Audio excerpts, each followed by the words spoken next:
Good morning, good afternoon, good evening, or good night, wherever you are.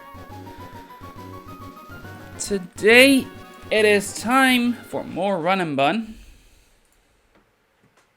Specifically, it's time we start trying to defeat the grunts in Magma Hideout. One of the longest stretches of this entire game. There are, in total, I believe, 18 fights in just Magma Hideout. 16. Still, 16 fights. Quite a lot. And all of them have bullshit. That's kind of the nature of the evil teams in this game. There's bright powders, focus bands, quick claws, King's Rock shenanigans, like, so much annoying shit. And today's gonna be a little bit different than I usually do it. Usually you'll see that I have prepared completely for a bunch of fights. That is true to some extent, but not completely. I have a complete plan for grunts 1, 2, 4, 5, 6, and that's it. Grunt 3, I have no goddamn clue what I would need to do. Grunt 7 and 8, that's a double battle. I had a plan and then I noticed, wait, that doesn't actually work.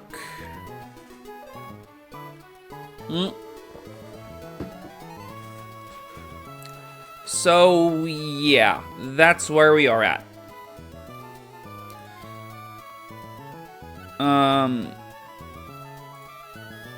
I'm not quite sure how to handle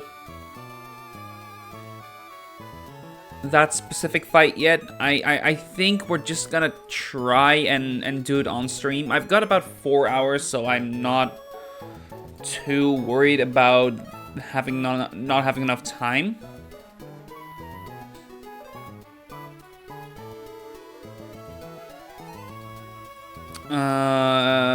So yeah, that.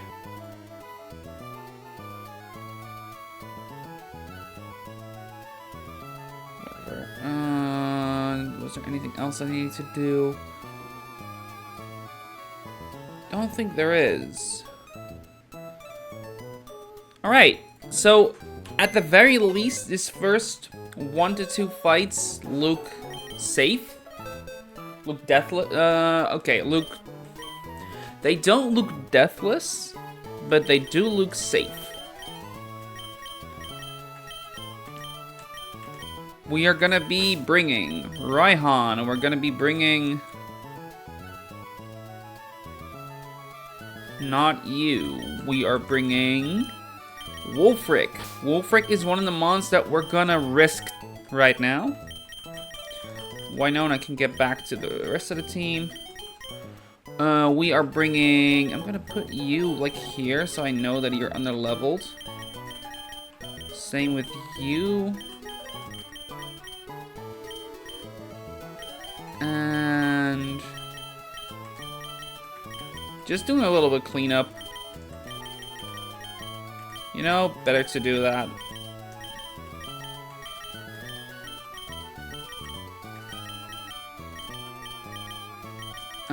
I think that's about it. You know, you need to go there.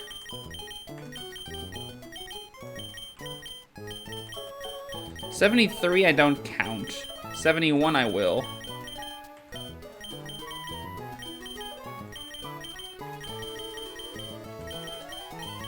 Alright. Cleanup done. Whatever. The mods we're bringing were... yeah, Raihan was gonna be brought, Avalug, then we have Sneasler, that's already in the team. We're bringing Wake. And this is going to be Wake's final fight, most likely. There is a chance that they survive, but it's minimal. It's absolutely pitifully low.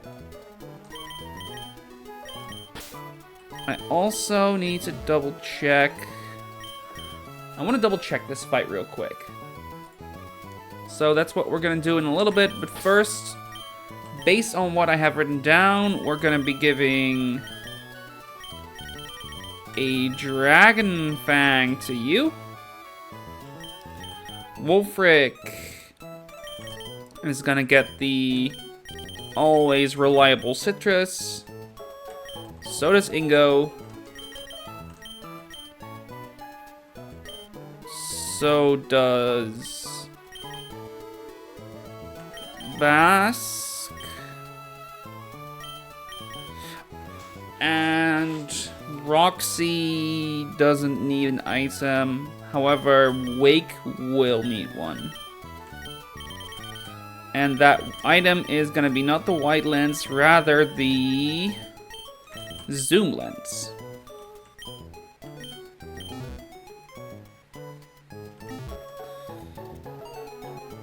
Yeah.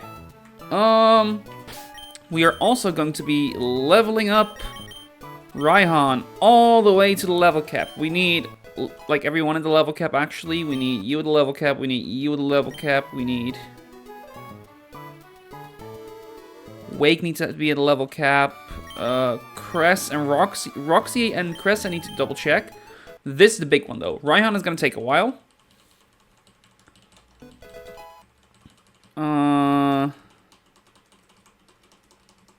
35, and at 40 he should evolve. There we go. Now it becomes a Dracloak. And we are going to be delaying his evolution a bit.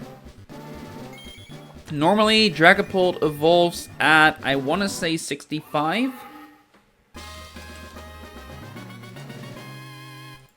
60, actually.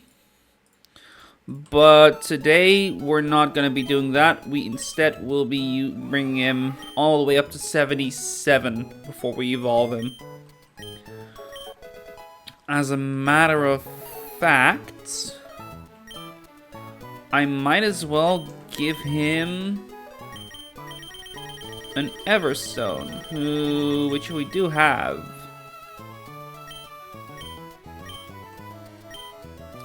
And now we need to think about the moveset. I have one written down. I don't quite know if I need to keep it the way I have it written down.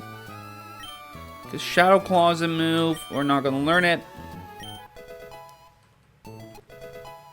57, 58. You know what? Let's speed it up. Disable is the one move I'm not quite sure on if I want to keep it or not. 62. Will-O-Wisp is another move that's worth considering. We'll probably not use it. Sucker Punch. That's definitely a keep. There goes Infestation.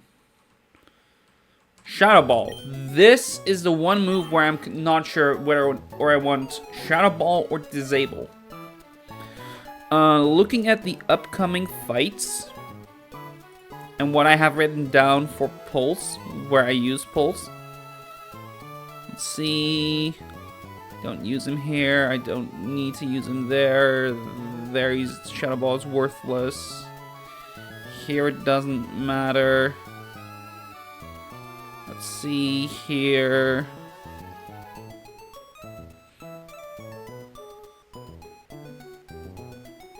No. Pulse.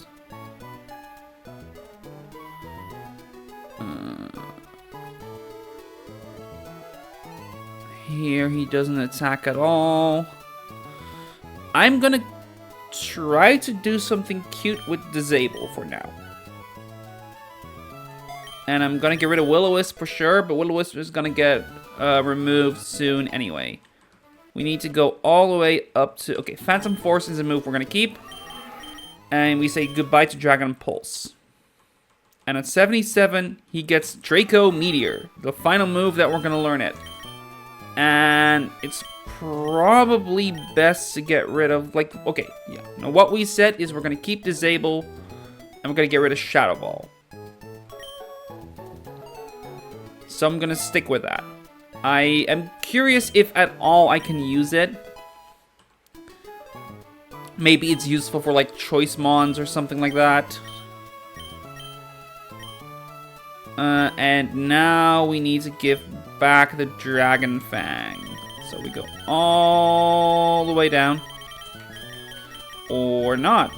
Apparently it stayed at the position it was. I guess because I swapped them or something? I don't know. Whatever. And we're gonna bring him up to 79 now. Raihan evolves once more. The one downside to doing this is that we lose out on Dragon Darts early. That's something we just have to take.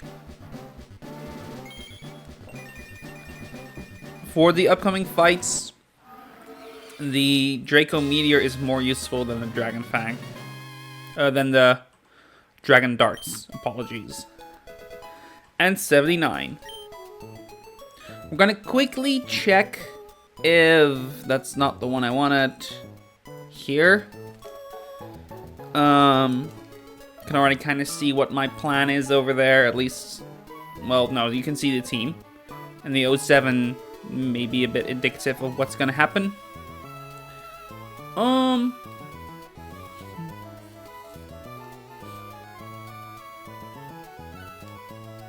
There is like a 15, there's like a 12.5% chance that Dreadnought lives.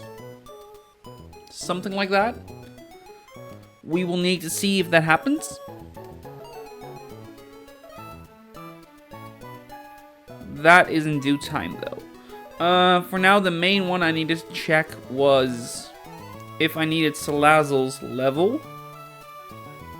Because he's 75.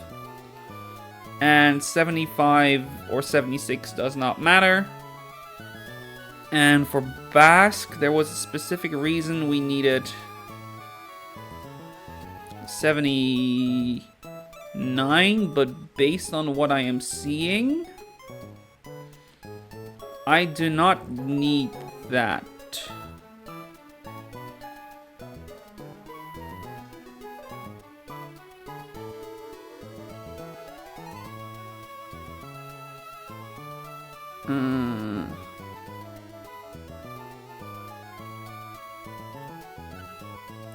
Looking at it. Yeah, no, it does not matter. Alright, good to know. Then, I'm not gonna level up Basque Legion. 76 suffices. That's all I want to see. Okay, let's double check those items. We're bet already. Dragon Fang, Citrus. Zoom Lens, nothing, Citrus. That is correct. That moveset is correct, and we will need to... Might as well do that here. Apply his status.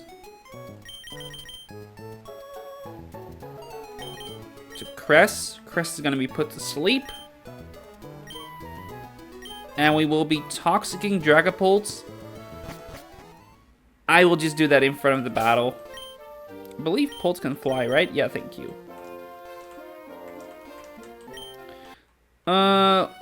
Wait, I am at the right place, actually. I forgot. I believe I still have the Mach Bike, so I'm gonna get the Acro Bike real quick.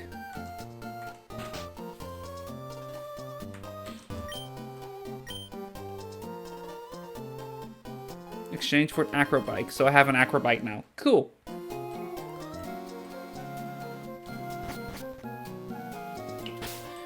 And now we fly back. And into the grinder we go. Hope everyone had a bit of a good 2 weeks. It's been 2 weeks since the last stream, so a good 2 weeks. This week has been a bit busy for me. I've been house seeking, I guess, is the best way to put it. And that naturally takes up a lot of real estate in your head. meaning I have not been able to plan as thoroughly as I wanted to. On top of that, actually, on the more exciting news, two things. I'm gonna double check that I have a repel on. Alright. Two things. I am a fan of Slay the Spire, and Slay the Spire 2 has been revealed, or the release date for it. And it's soon, it's in less than 2 weeks. And for the more Nuzlogging side of things, Platinum Kaizo has been revealed for the 15th of March. Now, I've jokingly said about that, okay, then I have a month to finish this game. I'm not gonna finish that in a month. Nor do I even know if I want to continue with Platinum Kaizo after. I do like this kind of playing. This kind of preparing and mathing and shit.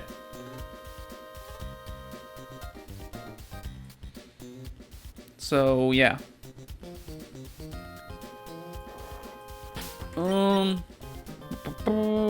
Alright, I need to pre-toxic pulse.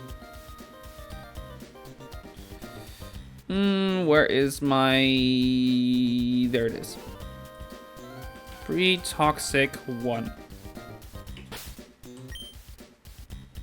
There we go. Okay, double checking that I have the right lead, double checking that I have the right team. I do. Did I need any pre-damage? I did not. Awesome.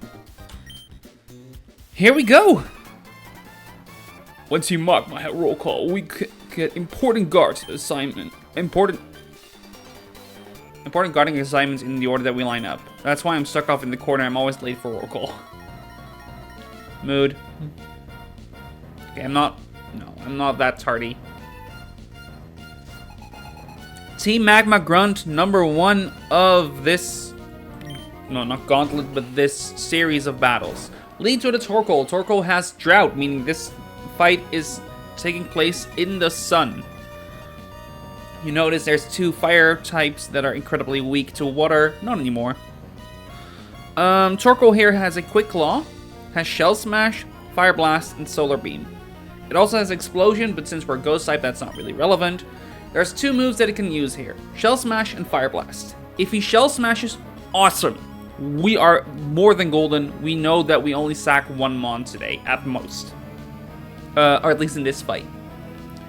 If he gets Fire Blast off, so long as it's not a crit high roll,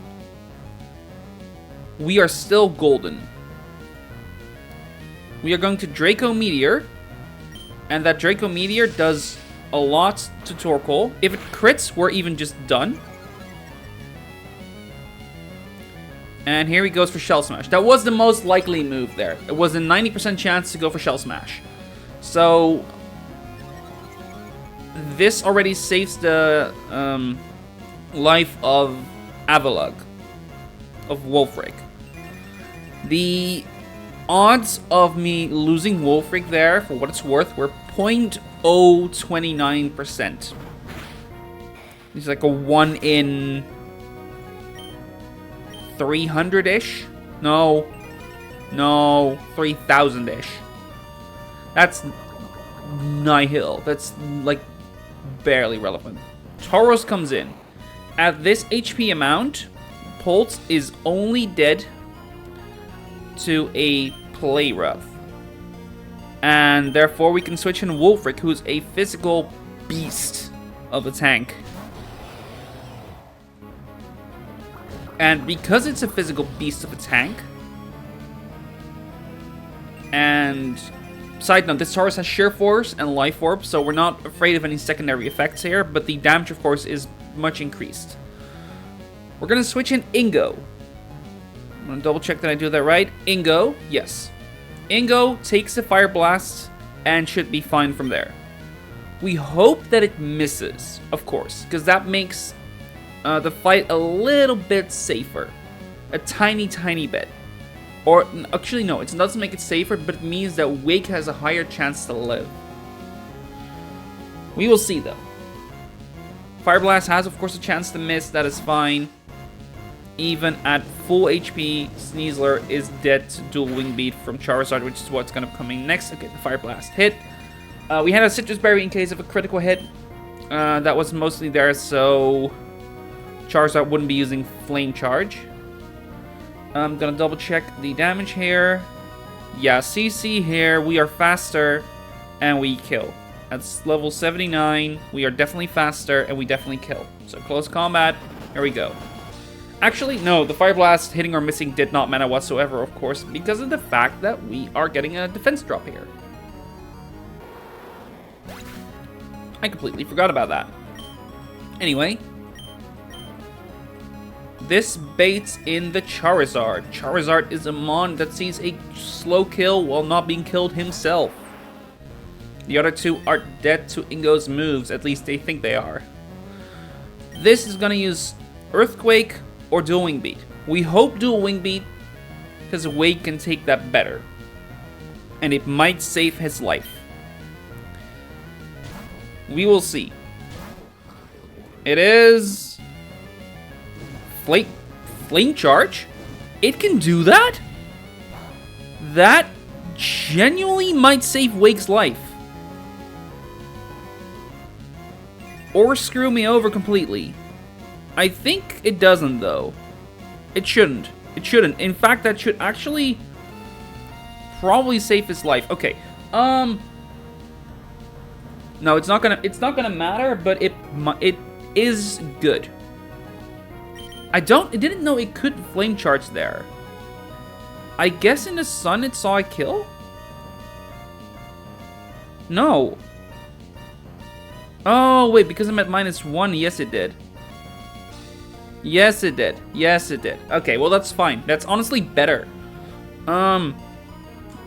So Dreadnought here is holding a zoom lens, so because we are naturally slower than Charizard, and because we are, a zoom lens negates the bright powder completely. Rock Tomb, Rock Slide, and Stone Edge all kill. We will use Rock Slide. Charizard uses Earthquake, that's the highest damaging move into Dreadnought. And we're at about half HP.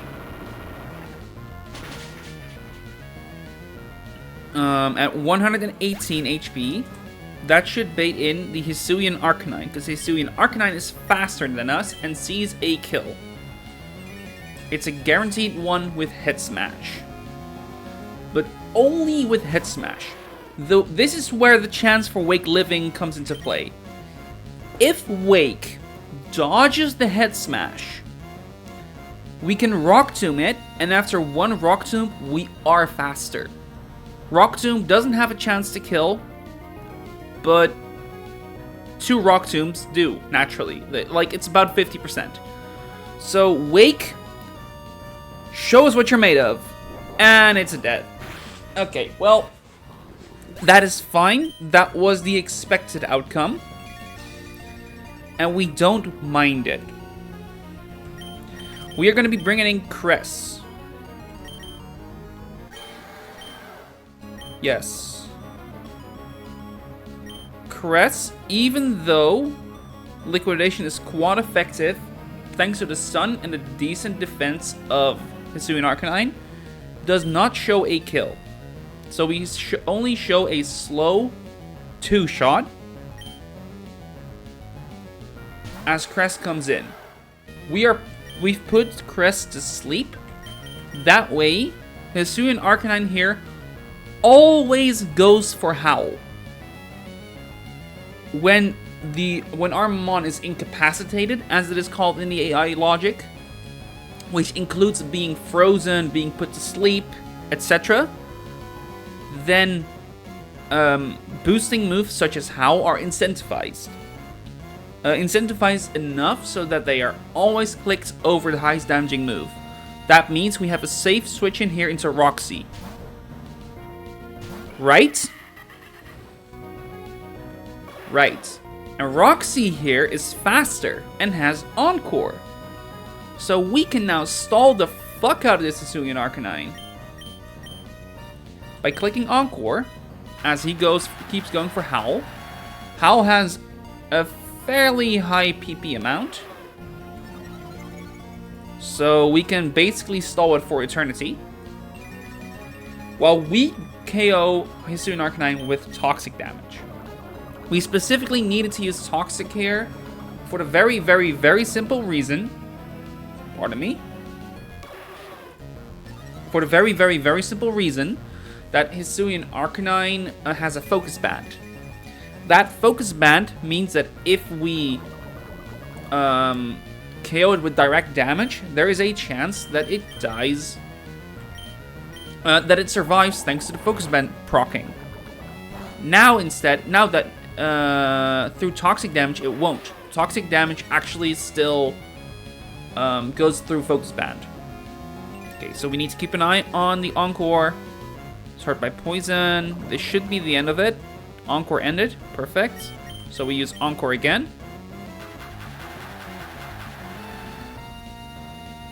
And that's another howl, and we're just gonna keep going. We don't really care whether or not we kill with Roxy or with someone else on the field.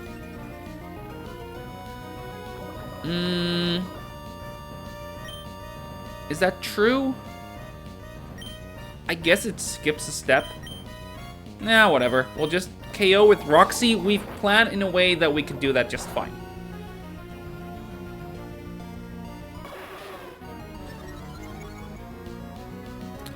Oh, I am a bit stupid. Just a little bit. But it's fine. It's fine. It's not... Like, I forgot a mechanic. Not one that's going to be relevant, but one that could have been useful to know earlier. Anyway, last one here is Granbull. Granbull is holding an Assault Vest and has Intimidate. To bypass the Intimidate, which we didn't need to do, we were keeping Roxy, and we're going to switch to Cress. Cress can take the Earthquake that Granbull clicks here every single time. And even if that Earthquake were to crit, thanks to our held Citrus Berry, we know that the next move that he clicks here is Payback. And only Payback. So we can now switch to Ingo Onset Payback. Ingo can take it Payback just fine. Even a crit does not ever kill Ingo.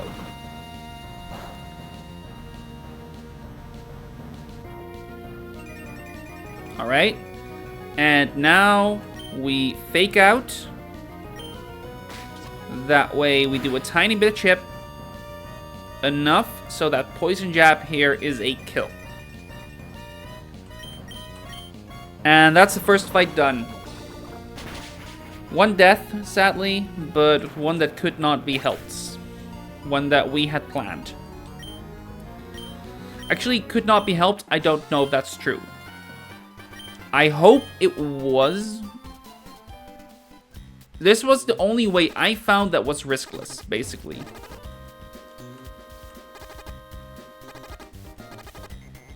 A Megastone. Camera uptight? Camera uptight. Oh, insult to injury. We used up camera ups just earlier today. There's the second fight. We're gonna get out now. This second fight is riskless. I can guarantee that this fight goes just fine. We're gonna go... might as well fly, right? Lava Rich. Get a heal in. First, we're gonna say goodbye to Wake. Number 16 of our deaths. Wake, thank you for everything you've done so far. We appreciate you. And sorry it had to end this way. Okay, let's put all the items back into the bag. Get a heal in. And let's go look at fight number 2. I will bring it up for you guys here at the bottom. Beaten. Focus. I'll do it like this for now. Yeah, this should work for now while it is loading. This is the next fight. One with an Aggron. with Focus Band and Sturdy. Very annoying moves. A set of combination of items and moves. We're bringing Clay. To combat that, we are bringing a very rare occurrence of Kiale being offensive. We are bringing the exact same Cress. We are bringing Ingo. We are bringing Kofu. And we are bringing Candace. We have 2 ways this fight can go, and both of them are perfectly fine. Let's give everyone their items. We need a citrus for you. A citrus for you. You need a rost. One further. Rost. We need you to have nothing. You're only going to be used once this fight. Mamo needs soft sand. Thought I had that at the top here. I didn't. Okay. Soft silver powder, soft sand. There we go. And you need... I put Aguav. I'm gonna double check that it's actually Aguav and not like some other item. Like not like that's the wrong pinchberry, basically. Because I have Figgy, I have Wiki, Mago, Aguav, Iapapa. I'll go with Wiki if I can. But I need to double check what each one does again. Wiki is minus special attack, and I am modest, so I can give him a Wiki. Then we need to level everyone up. Clay goes to 79. Kiawe goes to 79 and learns Draco Meteor. We're gonna get rid of Dragon Pulse for that. There's very few fights where I need to do consistent dragon damage, and Turtonator needs to be the one to do that rather than Dragapulse, basically. And then he goes to 79. Cress I have at 79, but I don't know if I need to do that. Kofu can stay, Mamo can stay, Candace can stay. Let's heal everyone up real quick. Then I'm gonna do a double check on the specific, if Bask actually needs that pre-damage, like needs that leveling. Because if I can keep him a bit lower, that's always useful. At least like in the short term. Let's see, it needs to be... He comes in on that. Maybe that.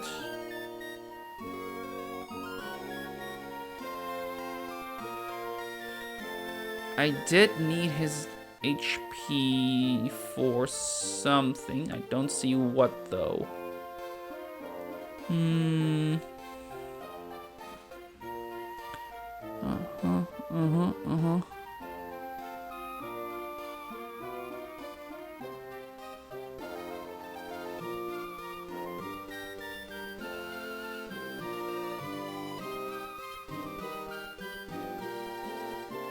Ah, okay, yeah. So yes, I do need the levels. And so we're gonna bring Cress up to 79.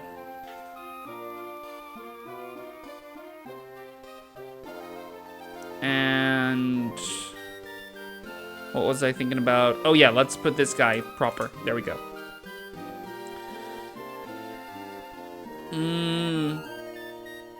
I still have a few encounters, by the way, I could get if I'm struggling with specific fights. So I might do that later.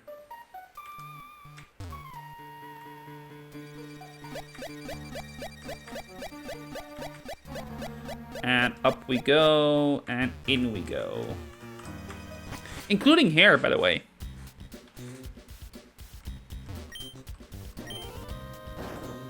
So, fight number 2 looks to be a lot less risky. I'm gonna stay right here, and we're gonna do the final bit of prep. Item-wise, I should be good. Citrus, Wiki. Citrus, Wiki, Citrus, Frost, none, Soft Sand. Levels check out. Did I need to bring Kofu in more than once?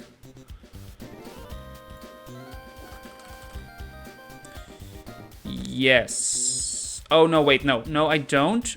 I just have him twice because I have a diverging line. That is fine.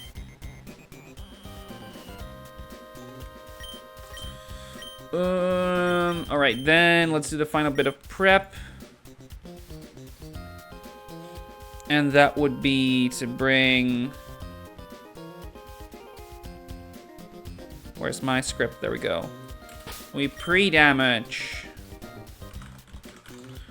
Kofu to 123. I'm gonna do 120 as safety precaution.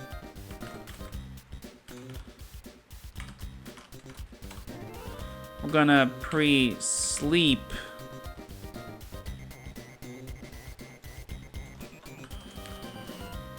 Crest, and we're gonna pre-burn Kiawe. And that's it. Burn, sleep, damage. Citrus, Wiki, Citrus, Ross, none, Soft Sand. Alrighty. Here goes. Our leader told us to dig into Mount Chimney, so we dug and dug. And in this course of digging, we came across something that blew our minds. What did we find? I'll tell you if you beat me. I keep going to the same voice for that. I'm not really able to put a rasp in my voice, which is, like, I like doing a bit of impressions, so that's kind of a nuisance, I guess. Nuisance is not the right word, but it's kind of a bummer that I'm not able to do that. Anyway, Aggron here, 1v1ing Clay.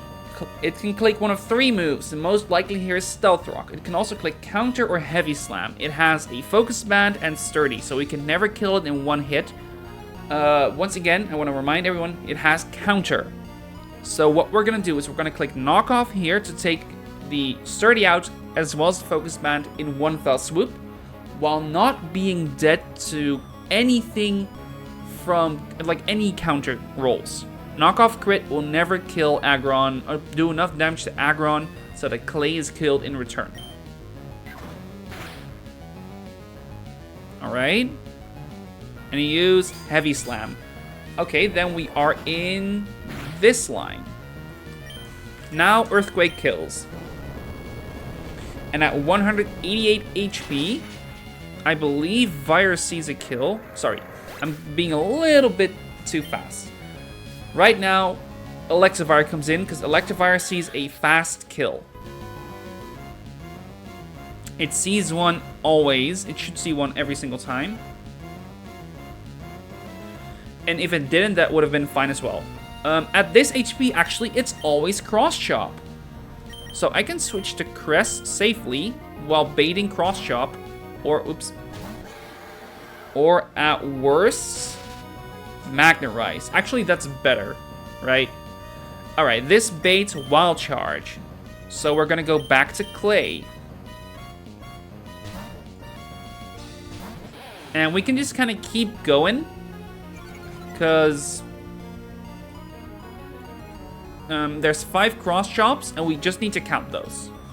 So long as there's cross chops remaining, we can do this safely. Actually, even while there is, the second there isn't, it's fine. So cross chop number 1. Back to Clay. That's gonna take a bit. I had written down that we can repeat this while Bask is above 229 HP. 229 including. Well, naturally, he's gonna stay above that because it's always gonna be cross chop. I don't know what I have today. Cross chop number 3? 2. 2, I believe. It doesn't matter. We can take one Ice Punch even from Basket Legion, so we are good for a while. Wild Charge, yada yada. Okay, I'm gonna do a little bit of speed up here. It's safe enough. Cross Chop. Alright. Clay. Wild Charge. Cross Chop. Wild Charge. And Cress. Magnet Rise. Okay, then we can safely switch back and forth again. Intimidate. I think that's 5. It doesn't matter. Just gonna keep going. Cress. Until we see an Ice Punch, we're gonna keep doing this. The second we see one... Okay, so he's out of Cross Chops now. So now, it is safe to go to Kiawe. This is where Kiawe comes in and does his thing. We take the Wild Charge, and it deals pitiful damage. He should be at like -6 even. And at that point, Turtonator at 79 deals more than enough. We're gonna use, in order, Rapid Spin. While he does an Ice Punch again. Yeah, no, he's at -6. Because that's a min roll that only works at -6. I didn't actually count, but like, I could do this at like -3. So, maybe even -2, I believe, without Stealth Rock.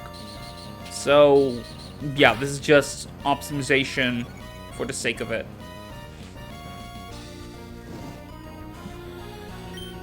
We use Flamethrower. Take another Ice Punch. Take another Tick of Burn. Alright, Flamethrower. And now Draco Meteor is a kill. We did this specifically so that the only Mon that outspeeds us is Houndoom.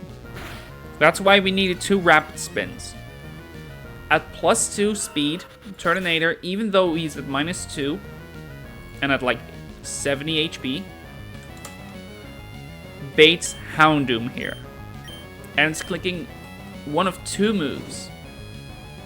Dark Pulse or Scorching Sands. There's the Houndoom. Unnerve. It's annoying, but not relevant. We are going to go to Ingo. Ingo can take a Scorching Sands even on a crit. He can take a Dark Pulse perfectly fine. Even if this burns at level 79, while burns, close combat here is a guaranteed one-shot on Houndoom. Barely, I might add. It does exactly 220 HP, the amount of HP Houndoom has at minimum. And now that we kill it, we can restore our burn with a Rostberry. This was done so that we show we're full damage again. Seviper comes in. Seviper here at 114 HP. And us at -1. Clicks Earthquake, Fire Blast, or Gunk Shot. Cress can take all of those quite alright.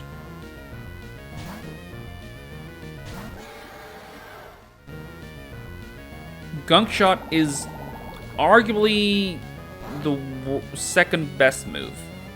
At 204 HP here, Basket Legion baits Giga Drain. And Giga Drain only. There was a small chance, based on what happened, that there was an Earthquake here. But now it's guaranteed Giga Drain. Kofu can take that Giga Drain and emergency exit out. And now we found our checkmate position. Because with a soft sand, there's the emergency exit. Candace here is a guaranteed one-shot to both Viper and Marowak, even though he's at level 73. I'm gonna quickly put Earthquake at the front. Earthquake kills Viper. Yeah, we were slower. No, it does not matter. That Giga Drain would never have killed us, even on a crit. Perfect. 1 to go. Kofu gets some experience. Candace gets some experience. And finally, we have the Alola Marowak. Only one left. It has a thick club, so no shenanigans. Earthquake kills. Awesome. This fight, as clean as it could have been, honestly.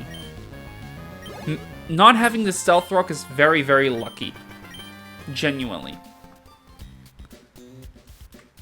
It's not, like, it wasn't relevant. I had a Stealth Rock line, and you saw that Kiawe was going to Rapid Spin anyway, and because of Stealth Rock, I could guarantee, if he played Stealth Rock, I was guaranteed to be at full HP with Crook, therefore always baiting Cross Chop, and I could do a few pivots back and forth, and I could have used Crook instead of Basculegion to take the hit that Basculegion now took from Viper to get the same chain happening. Okay, now comes the fight that is actually annoying. Because this one is centered around 2 Pokemon, I want to say. It's this fight with Nidoking, Camerupt, Aerodactyl, Slacking, and Zoroark. The Slacking and the Zoroark are fine, whatever. Like, they're annoying, but you can work your way around them. Though the Pursuit is one thing you need to be very, very wary of. The Aerodactyl with King's Rock is incredibly annoying. And we don't really have a clean way to get rid of it. The Nidoking has a Focus Band, which is very, very, very annoying. And we don't really have a clean way to get around that. And the Camerupt, of course, is Quick Claw Explosion, typical Team Magma, Team Aqua shenanigans. I was stumped for this one, genuinely. And for a while, I still am. I had like a general plan, like I had 2 plans, basically. One that risked Stealth Rock going up, and one that didn't. Granted, the one that risked that had a very small chance of that happening. Where's my calculator? It's here. At level 79, my Gyarados is faster.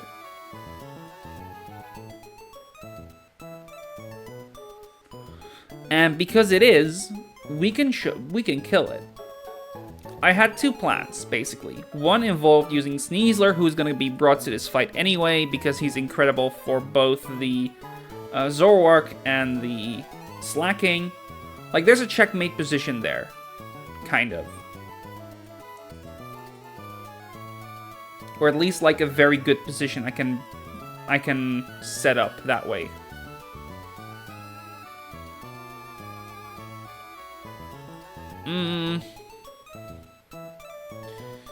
And he can fake out Nidoking, bait Earthquake, which Gyarados is immune to. And Gyarados at 79... at 79 is barely faster than Nidoking, and Waterfall can kill it.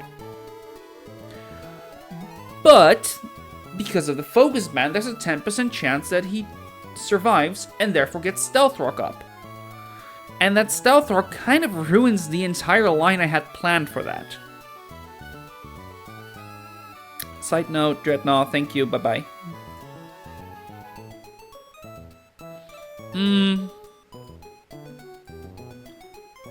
So, that's a risk I can take. The alternative is a combination of Altaria and Salazzle. However, Altaria, or Torterra, or Honchkrow, Okay, Honchkrow, like, it was like one of these 3 mons, basically. I even had Delmise written down, but Delmise is just a bit too risky. I'm gonna quickly put all of these in box 2 so I can just kind of show off the different strategies I had in mind. But that strategy revolved around Salazzle. I was either going to use that Sneasler line that I was talking about, or I was going to use one of these 4 mons, which are dead to a fast Ice Punch, and use a burnt Salazzle to take it, encore it, and then whittle it down with Toxic and Flamethrower. Granted, there's like crit shenanigans that can happen, and I don't know how risky that actually is. Furthermore, I don't really know how to continue that line from there. So that's where we are right now. I have 2 ideas, and neither of them don't really aren't really solved. So if anyone has any ideas, of course, you're absolutely welcome to help out here. I know I'm alone. Yep, I'm alone.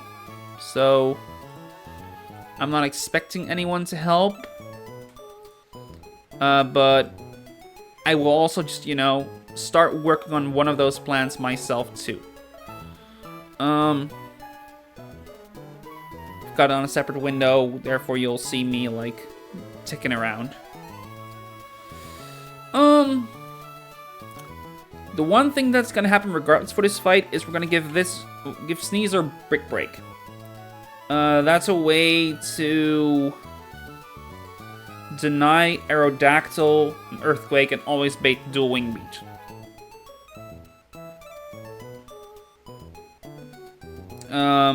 What I do against that, I don't quite know yet. I'm looking at Ampy. I'm looking at like Hisuian Electrode, but Hisuian Electrode cannot really take the moves. He can take dual Wing Beat, alright. And he could cause him to have static. So, like, it's an option.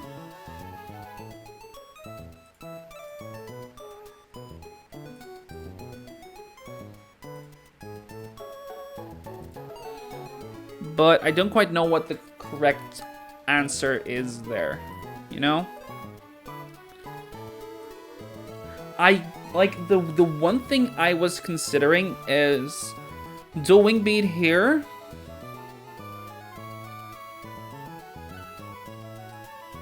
I don't care right now.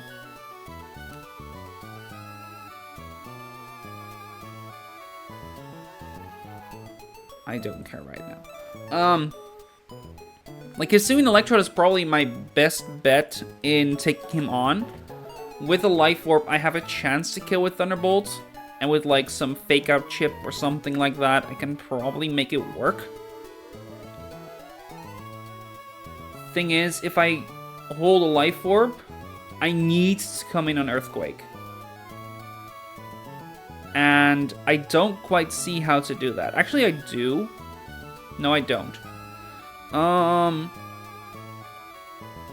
There's also Slowbro, who just kind of walls this guy completely, or at least decently. Especially at 79. He takes not that much damage, even from Rock Blast. Okay, never mind. A 5-hit Rock Blast would absolutely destroy me. But in return, Surf would absolutely destroy him. It's something. There's Berserker who can Bullet Punch him. And if he comes in on dual Wing Beat, he can do just fine, but Earthquake is an issue. There's also, if I do use Hisuian Electrode, like, I guess the combination of these two can take him on decently well. Considering, like, Volt Switch into Bullet Punch kills him outright. But at that point, I'm running out of team slots, you know?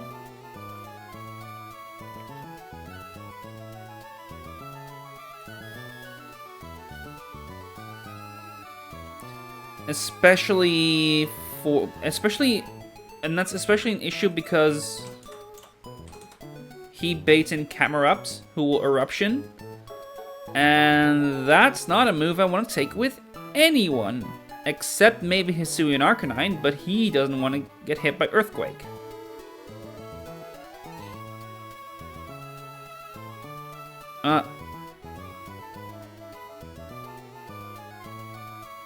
And I'm now I'm heavily running out of Mons right now. Like, there's Honchkrow who could maybe, especially at 79, like, he baits Eruption only and I can Sucker Punch him, meaning Eruption only deals half. But even if it does, that still hurts like a motherfucker. I guess if Honchkrow can come in on an Earthquake, and only on Earthquake, I can guarantee, like, and I give him Black Glasses.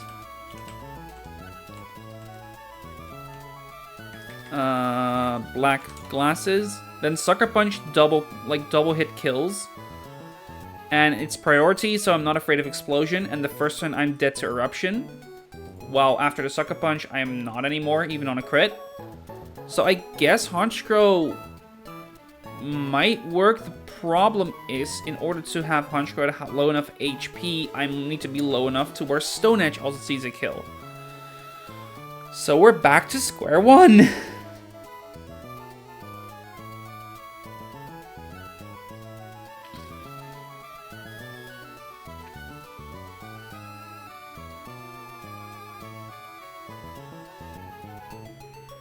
And it's not like a Citrus or anything can resolve it, because Stone Edge deals too much even then.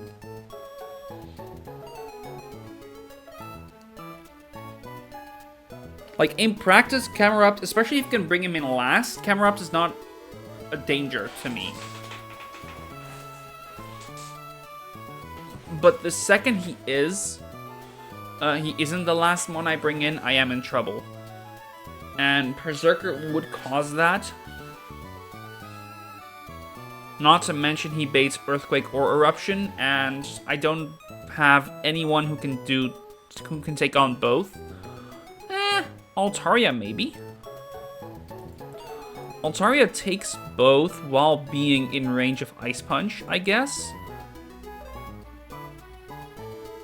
And as a consequence, it baits Stone Edge.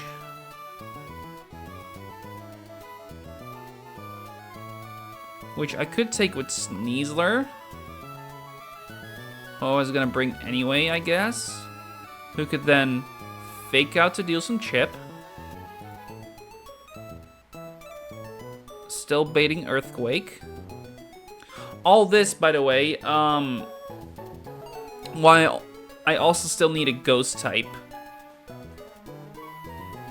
Because I need something to take the slack in hits. I guess Berserker kind of does the trick, but Berserker cannot come in on random move from Aerodactyl. So yeah, I'm stumped. That's the long and short of it. I can look at what I have in terms of encounters remaining. That's not the one that should be. 1 second.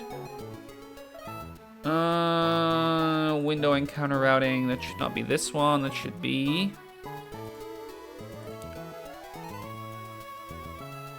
this one. There we go. So I have remaining the Mauville encounter, who naturally you want to delay as long as possible, but honestly, Badge 6 is where it gets good. Mew, Celebi, Jirachi, Victini, honestly, don't do an awful lot, even in the Elite. Like, they're post-Badge 8, and they're not all that useful in the Elite Four. The closest to a maybe is Victini, I guess?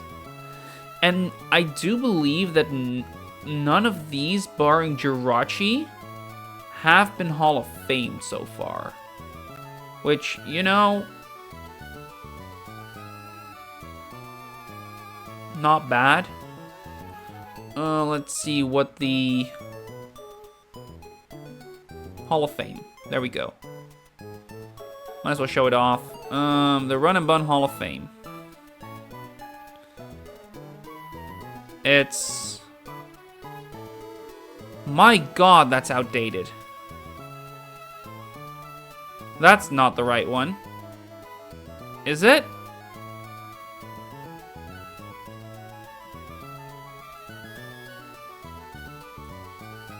I highly doubt it is. Because the Hall of Fame is not this.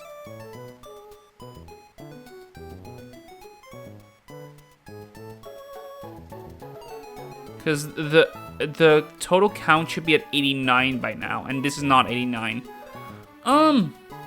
What is the... Where is the Hall of Fame thingy?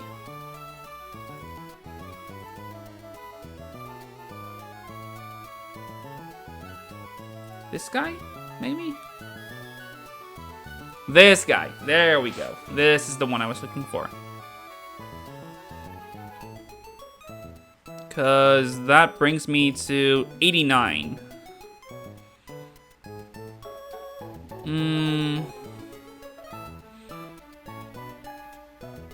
Let's go all the way to the top. See, like, mythicals. Just looking for mythicals, right? Oh, cool. He's seeing a Lilligant. Jirachi has been brought. Bionimo. I've rewatched that one yesterday. That was so cool. This one is so cool. Delcatty, that's so cute. Yeah, no, none of them. Mew, I guess now.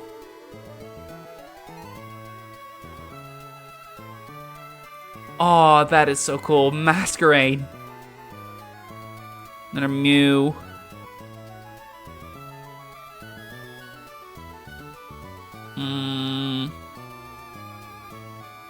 Yeah, no, Celebi has never been brought. Right? I'm not missing anything. Celebi has never been brought. Only Jirachi and Mew. Victini has never been brought, and Celebi has never been brought. Which, for what it's worth, is like the least... Like, the consideration you should be making least, right? That's not really something you should be talking about while working on Magma Hideout. But, I don't know. It was something worth considering. There's also Route 134, which genuinely I don't see the value of. Okay, maybe Barraskewda, but like, you know, arguably Lantern. Like, want to see what their abilities are again. I believe Lantern is...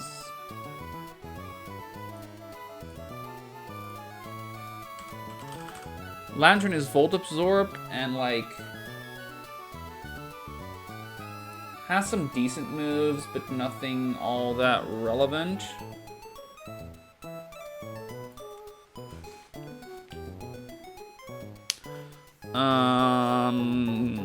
Overquill. Yeah, it can have Intimidate and Poison Point.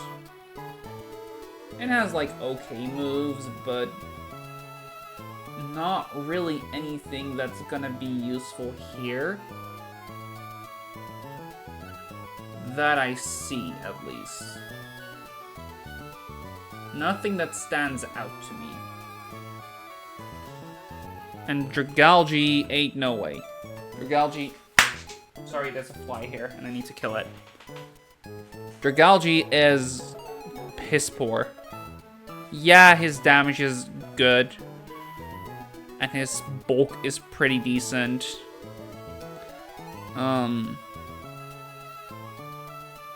I just don't see the use. Skewda, I do see the use, but I think, like... Barraskewda has seen his, like, peak already. Maybe not, but... not far from it, at least. Like, it now has close combat, liquidation, crunch or double edge, and flip turn. And flip turn just got online, I guess.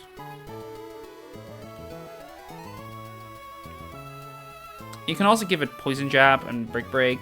And shit. Yeah, no. I don't see it being useful this fight. It's far too frail, and while it might outspeed the Aerodactyl, I basically need him to be like a level 79. His max speed is 323. I need him to be 2. That is surprisingly high. I don't believe that whatsoever.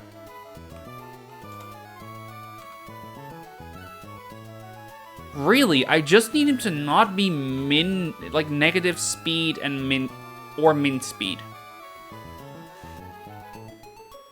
But Scuda cannot come in on shit from Aerodactyl. Like, only... Okay, Fire Fang can come in on, but that's... nothing that baits that. That I have, at least. Right? Torterra, no, because like grass types bait.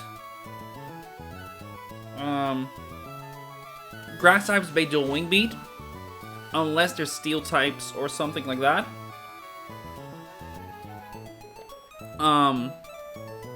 Steel types bait earthquake, unless they're resistant somehow, which I don't have anything of either. Flying types, no. Buck types, no. Yeah, nothing. Nothing.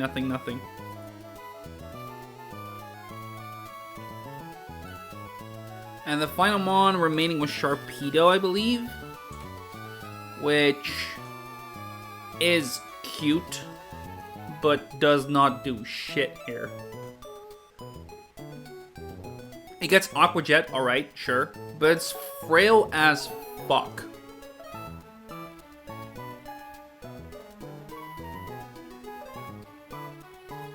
It cannot come in on anything, and I need bulk, basically, right? So... anything else? Actually, yes. I still have Route 123 available, which you'd prefer to keep, because there's some cool mons there in the grass. But it's a 50-50 for Greninja and Milotic, which... not bad. Not bad whatsoever. Grenin has cool shit.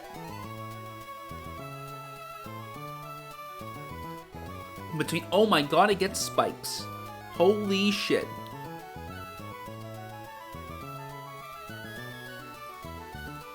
That's like one of the best moves you could bring. But beyond that, it's like Dark Pulse, Surf, Water Shuriken, Fling. It's a water and dark type attacker. And that's it.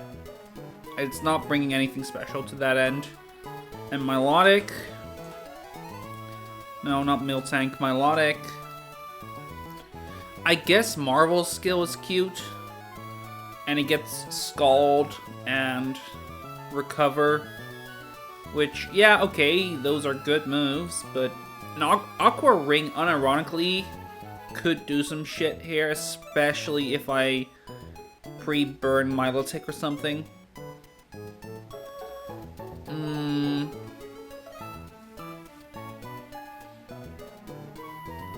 But in practice, I don't see this guy doing anything here. So yeah, nothing there. And then there's Magma Hideout, like the current room we have. And we only have access to this room as of right now, which, for what it's worth, is probably the one I want to run. Because Hideout 5, I believe, is Hell Room. If I am not mistaken.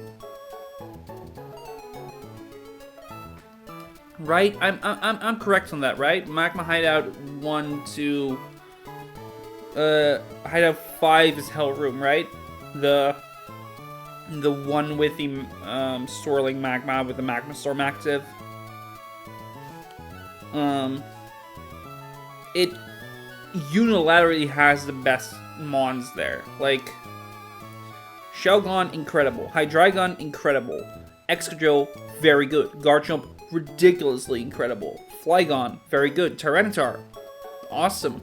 Ursaluna, in-fucking-credible. Volcarona, very, very, very good. And Charizard. Okay. Charizard is quite alright, but I believe... Do you get Charizardite? I don't think you do, right? That sounds busted. Oh, you do get Charizardite X, apparently. Ooh. That, unironically, sounds quite good.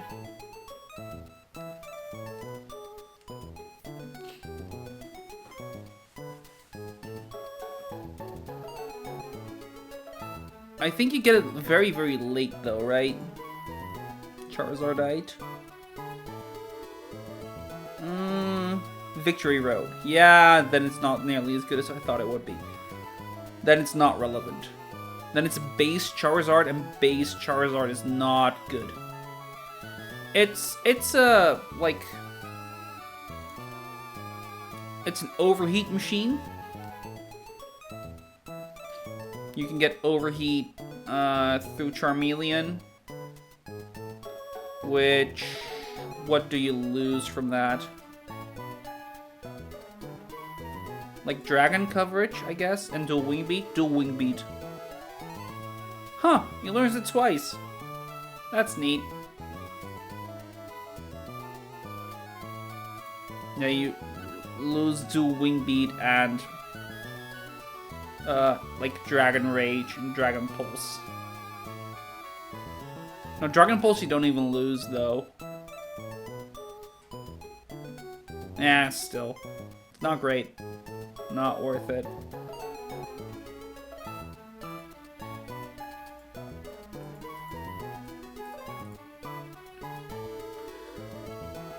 Anyway, and Houndoom, sure, I guess. I want to see, actually, which room Hell Room is. All maps. Routes. Underwater, Mount Pyre, Aqua Hideout. Seafloor, Cave of Origin, but I'm looking for Magma Hideout.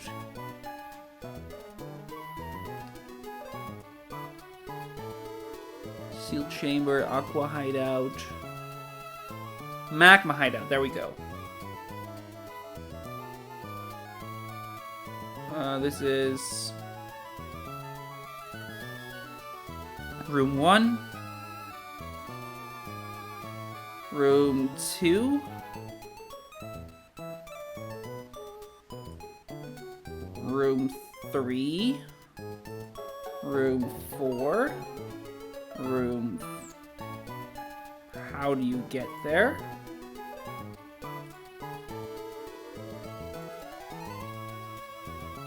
How do you get there?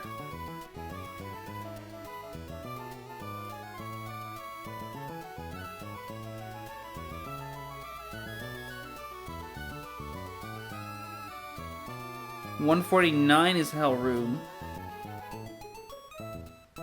Yeah, $149 is Hell Room. Which is...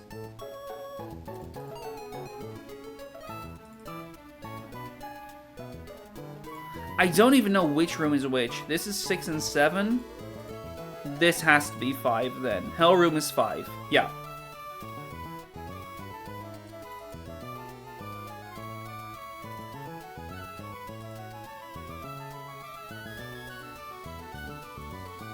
Yeah, Hell Room is room 5. I kind of figured, but good to confirm.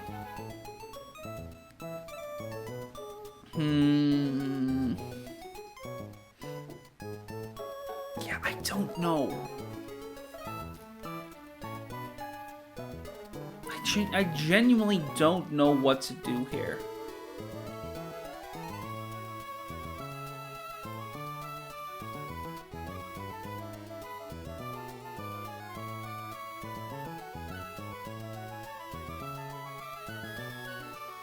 Because would ripping any of these help me whatsoever? That's the question, right? And I don't see any. I don't see any that would.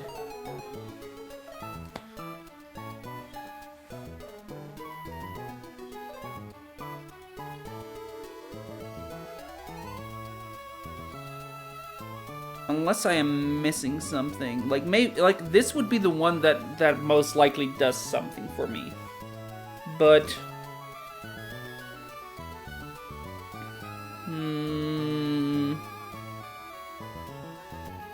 I could see Beldam being useful, I guess, but even that is like dubious at best. And like Dino is incredible naturally in Salamence. Like Hydreigon, Salamence, and Dragonite are all like great. Just great.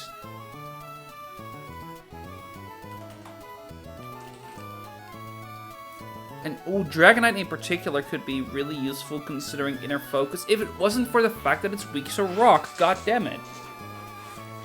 And yes, it has extreme speed, and that's good. And it can get Waterfall, which I don't know if the HM shenanigans work the same way, or if it's like, oh hey, if you have the move, you can use it, or you need the... No, it's... I know the answer. That would be very cheating otherwise, because then you could go to Evergrande right away. Or, yeah, Evergrande.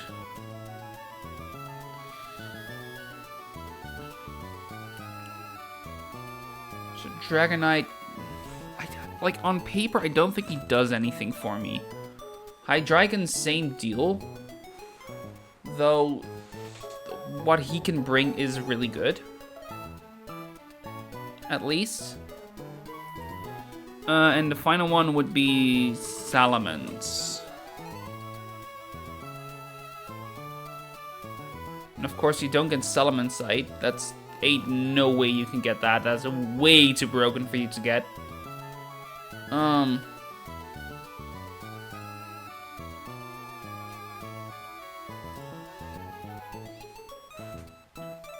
You get Outrage to wing me. Outrage is honestly not even that good. Right? Outrage just doesn't do much for you. I might as well show off what I'm doing here, right? The Pinsir Heracross doesn't do anything, Throw Sock doesn't do anything. Like, the only one I could see be useful there is Beldam, i.e. Metagross. Meteor Mash, Bullet Punch, Zen Headbutt, and like, I don't know, Hammer Arm, Smart Strike. Probably Smart Strike. Could even see Scary Face.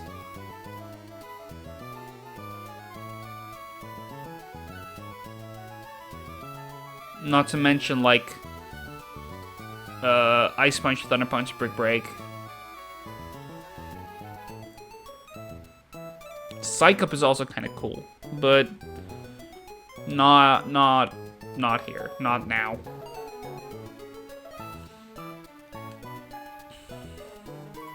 Let's just start calcing. Let's just see if we can find like a solution. The linchpin, let's start the work with the Nidoking. The Nidoking that we can work, like the best way we can work on it is with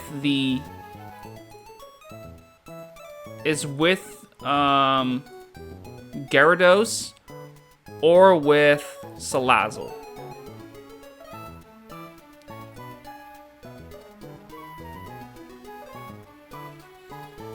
I could try bringing a spinner, but I don't think I want to.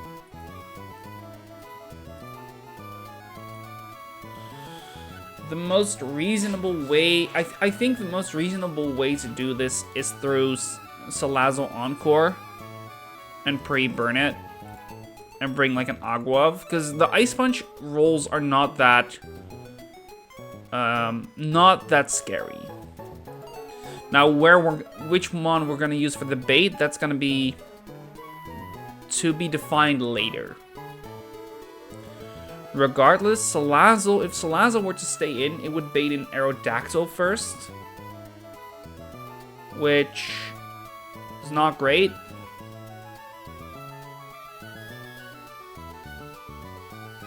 Because he will go for like a random physical move between Rock Blast, Dual Wing Beat, Earthquake, and I have nothing to take that. Slowbro is the closest to a maybe. Avalugg is a no. Ampy is definitely not. Like, I could see myself use Avalugg to take the final Ice Punch, but then I bait Camerupt, clicking Eruption, which I guess I could take with Basque. At 79, he's not afraid of... No, he's still afraid of crits. Eruption non-crit into Earthquake crit would still kill me.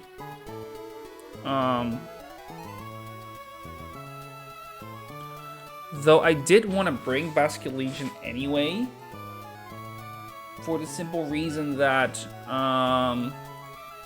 he's a ghost type for slacking. So what I could do instead is Basculegion and use that Honchkrow line I was talking about earlier. Though that does require me to be in Stone Edge range because of Ice Punch.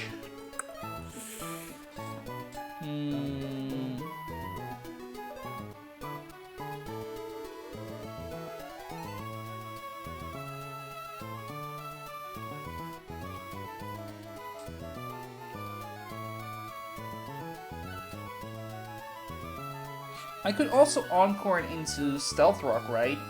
Like, it's not even a bad thing.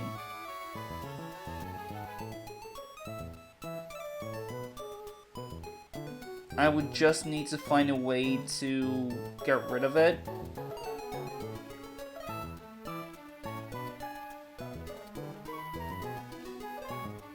Which leads me to having another slot that I don't really have.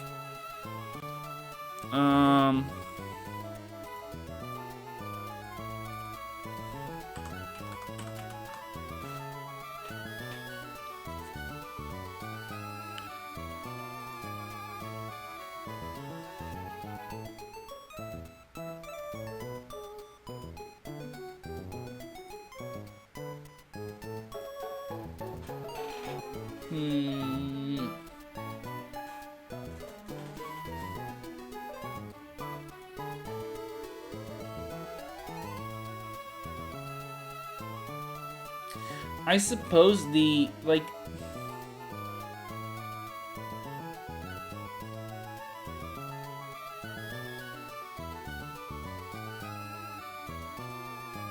I guess Altaria could do shit, maybe? Not really, though. Even then, I still don't want to bait Camerupt early. I'd rather do it with someone else. And baiting Arrow early is just a recipe for failure. Because I won't bait Rock Blast, I won't bait Earthquake, I'll bait Rock Blast, Earthquake, or maybe, and probably even Dual Wing Beat.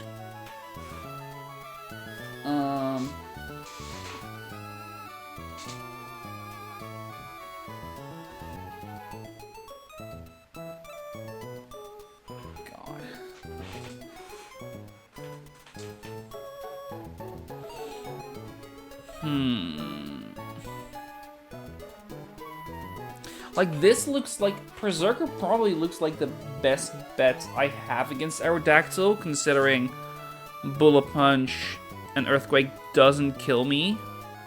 Like, in one shot guaranteed. But I need a clean switch in, which I cannot do.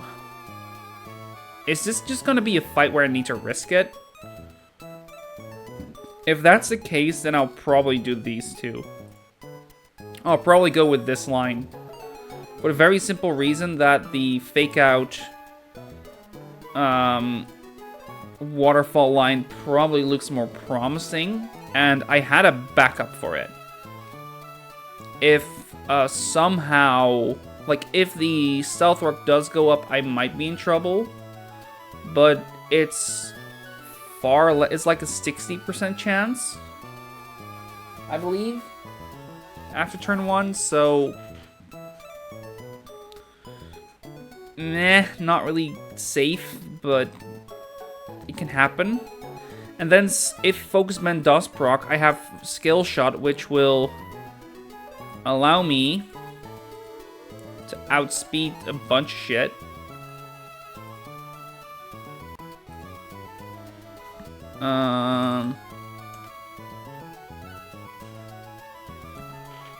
Problem is, how do I bring in the right Mon? Because the only Mon that would be brought in is Zoroark, and I cannot take a pursuit. Safely, at least. And then I couldn't switch out. So that whole idea doesn't even work either. I suppose I was thinking of like, oh yeah, no, then Slacken comes in and he clicks a normal move. It's not guaranteed though, is the issue. Because of the fact that he could click Poison Jab, granted it would be at -1. And I'd be at 0, so it's not likely to do anything, but if it crits, then he could also go for Crunch. Depending on what happens after. I guess I could run a Citrus to mitigate that, but even then, like, I'd go to 68. If I get poisoned then through Waterfall, then I'm still in trouble. So that whole line doesn't really seem safe either.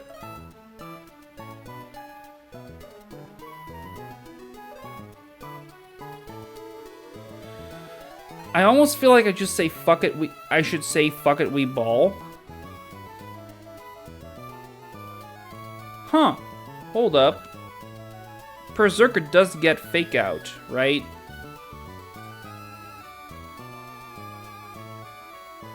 And he could also bait Earthquake.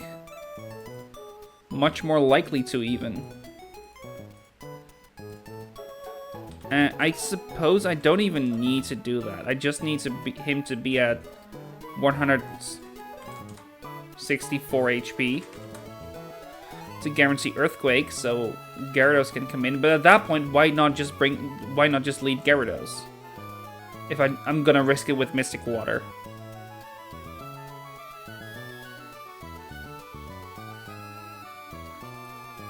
The main difference between that first line and that second line is that this lowers the risks of Stealth Rock going up. I'm not quite sure if that's a risk I can circumvent, though. If I prefer to see Stealth Rock go up, what would my plan be then?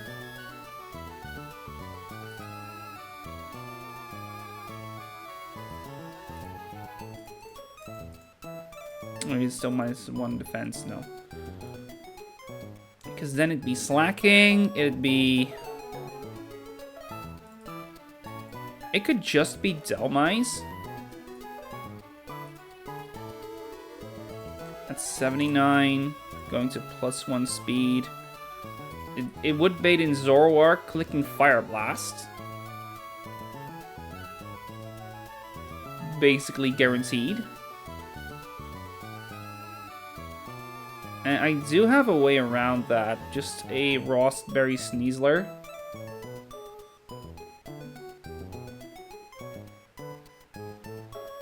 Or something like that. I guess that does work. Huh?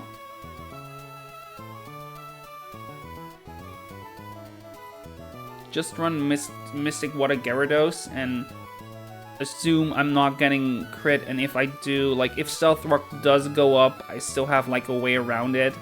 With, like, Skill Shotting a bunch. To not be worried. Then I could still bait Slacking, effectively. And I could even choose to then take the kill with Gyarados.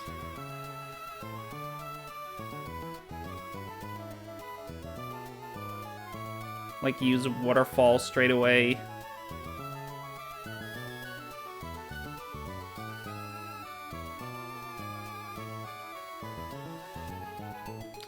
It's risking the focus ban, and I don't like doing that.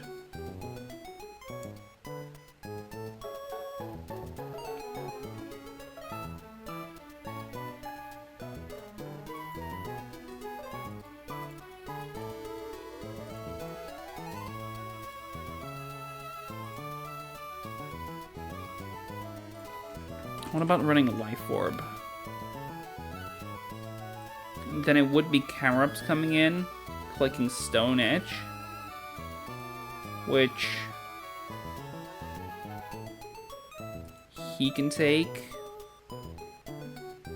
Then he could Fake Out, meaning he will always go for...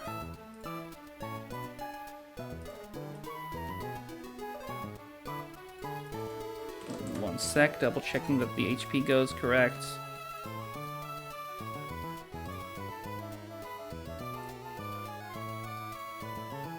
Yeah, okay, so there's a small chance he clicks Eruption then. But with Silk Scarf, maybe?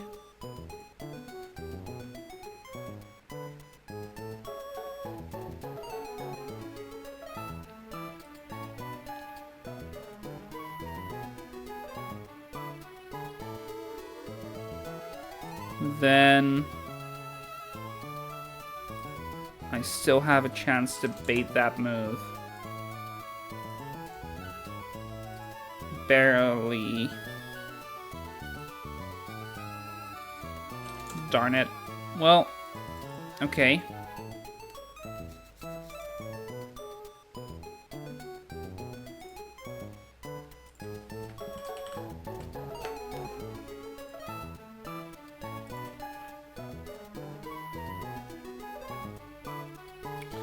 This way I risk, what is that, like a 0.25, so 1 in 400?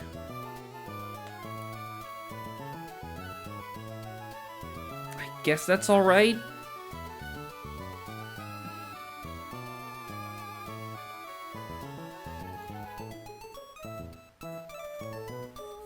Unless, of course, I get a Poison Point proc. No, even if I do get Poison with Life Orb, but that does matter, actually. So I cannot run Life Orb. I would need to run Mystic Water, which means I can bring in Zoroark, and I don't want to do that. I want to always bait the Crunch.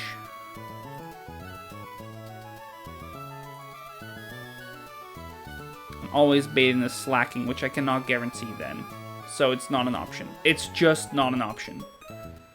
Unless I risk the 1 in 400, basically. Except it's not, then it's a 1 in...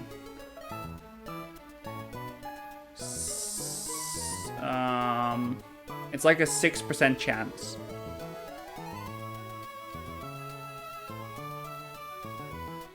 So like a 1 in 16. That's not at all what I want to risk.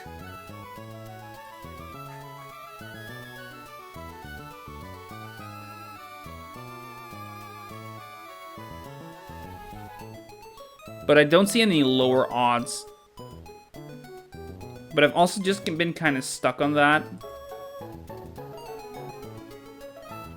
Maybe there's like a... Because this bait's Earthquake, right? And that Earthquake will never out-damage Slowbro, so I could just... Future Sight. I want to make sure that I don't see...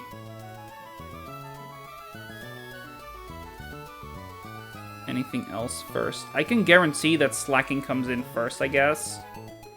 Especially with Boost Retaliate.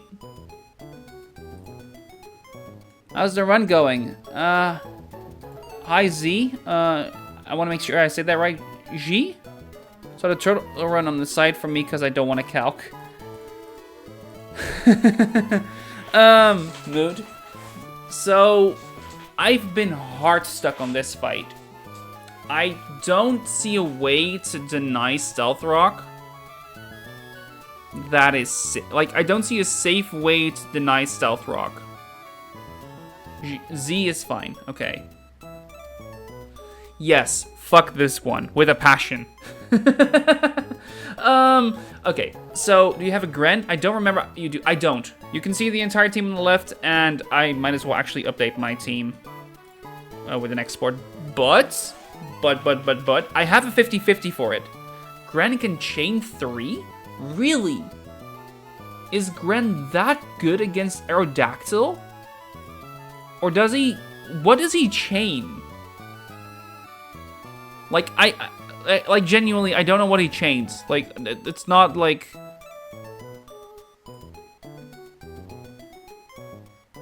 Like, I'm not trying to be facetious there. I genuinely don't know about that. I have a 50-50 for Gren. Water Shuriken, Cam, Surf to eject button, Slacking, kill him on a second time, and Oko the Zoroark. Really? I can Wow. I knew Zoroark was frail. I didn't know he was that frail. I saw like a I saw Sneasel doing something similar. So you just have to kill Nido, Arrow, Sank Retaliate, and get Gren in Torrent. That makes sense. Torrent would do that. Yeah. No, that makes sense.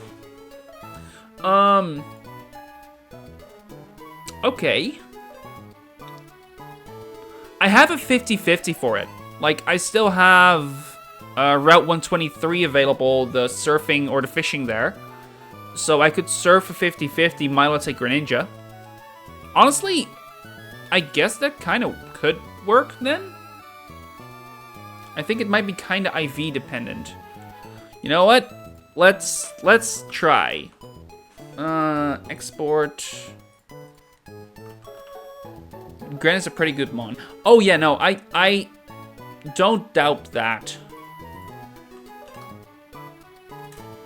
Oh, that's a bit fast. Not to mention, I need to get rid of the items. Yada yada, boom. Here we go. Citrus. Wiki goes. This goes. And that goes. And then we get this guy and we paste it here. So my team should be up to date with what I have right now. What I have available, because if you don't learn Fling if you get it max level. Is Surf the level 58 Gren? Yes. The Surf is the level 58 Gren. I could risk getting Froakie or Frogadier in the normal surfing there. The problem is there's an Azu and a Sharpedo, both of which would be kind of bad. Looking at it, I would have a 40% chance in surfing, and in fishing I would get, what's that? I think a little higher. Like, you could go 30, 45, 7. Fishing gives me a little higher chance, but it also means I could get Azu or Sharpedo, both of which would suck.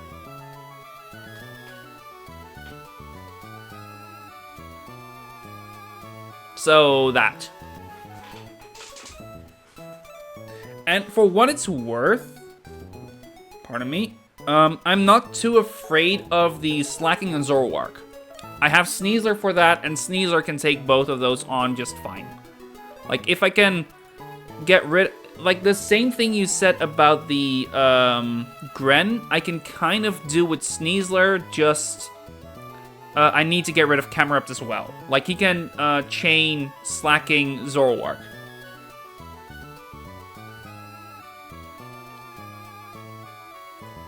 That's not an easy chain, I'm well aware, but, like, I'm not... Like, it's more so the Arrow is fucking annoying, and the Nidoking is fucking annoying. For the Nidoking, however, I have, like, one maybe cool thing I could do in this Gyarados. I have a Gyarados that's, like, almost max speed and therefore faster. And with no item, I can do a Fake Out Sneasler, switch to Gyarados, and Waterfall it for kill.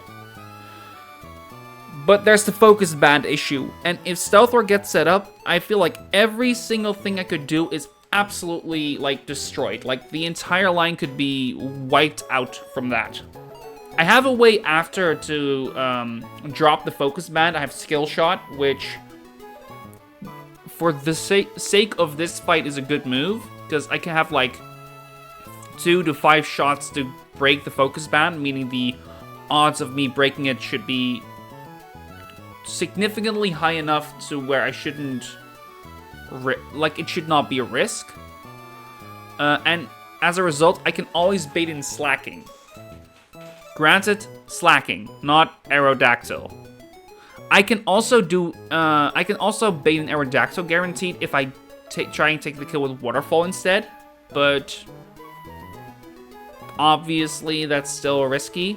Not to mention the whole poison point shenanigans that can happen here. I can, like, give it a pet shot to minimize that risk. But, like, this was one of the lines I was considering. The other one was, like, do you know... I wager... there's a Pichow version, like, solution, basically. Which is using Salazzle and baiting Ice Punch. I have Ice Punch baiters in Altaria, Torterra, Honchkrow, and I think Pulse as well. I might as well actually update this one so Pulse is in here proper. Yeah, my Salazzle, yeah. If you have Salazzle, Encoring is an option. Yep. Yeah, no, that's, like... That's the easy way to get rid of the Nidoking. For fucking sure. Like, that's not one I'm scared of going awry. I have, like, 2 ways. It's more so how to work after, and... like, you can do the whole Burn Salazzle and Toxic Nidoking thing. Right? And then use one of the mons that are weak to it to bait it in. Like, Altaria probably looks the best for this fight, but... actually, no, Honchkrow looks the best for this fight. I remember that. Kind of. But yeah, Salazzle Encore, and he can take a bunch of Ice Punch. You give it an Aguav to increase its durability. But then... like, we are here, and, like, Salazzle probably 1v1s combined with Honchkrow. If I bring him, like, up to 79 and have him have, like, it's probably super power. Super power. Thank you.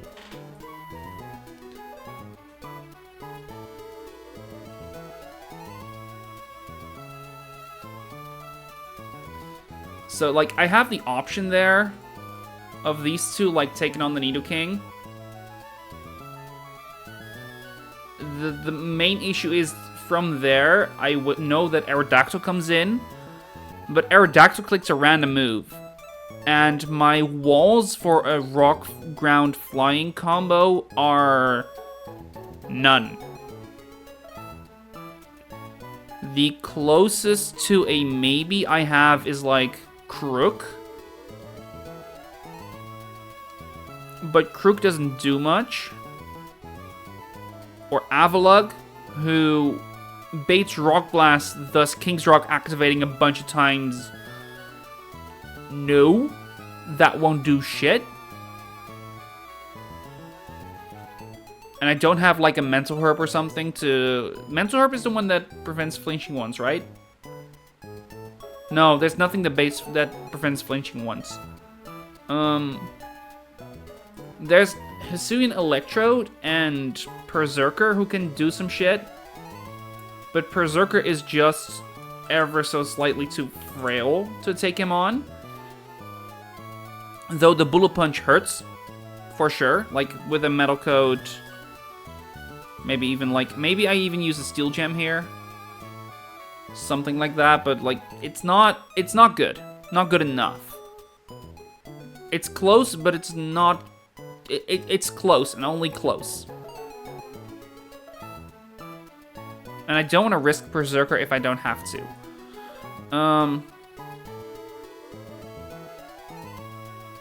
I suppose from there I have, like, Costa to maybe finish him off. I don't really want to do Life Orb, though, especially if he comes in on, like, Rock Blast or Dual Wing Beat. So Metal Coat would be the item of choice there. Then, yeah, Costa could finish a job, I guess.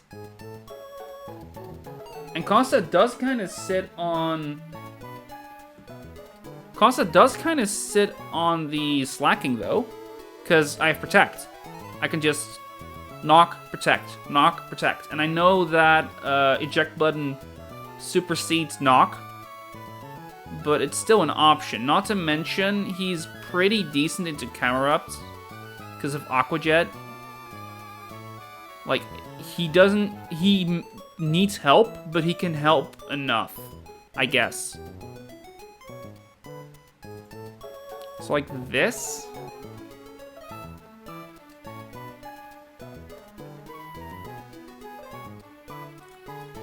And then Zoroark, that would be Sneasler's job. And Camerups I can probably take on with Basque or Gara. But neither does, like, well enough. Right, so...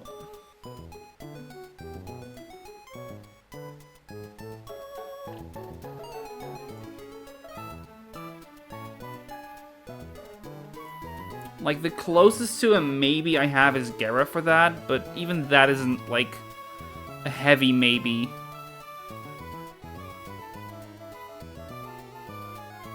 This would be where the Greninja comes in, right?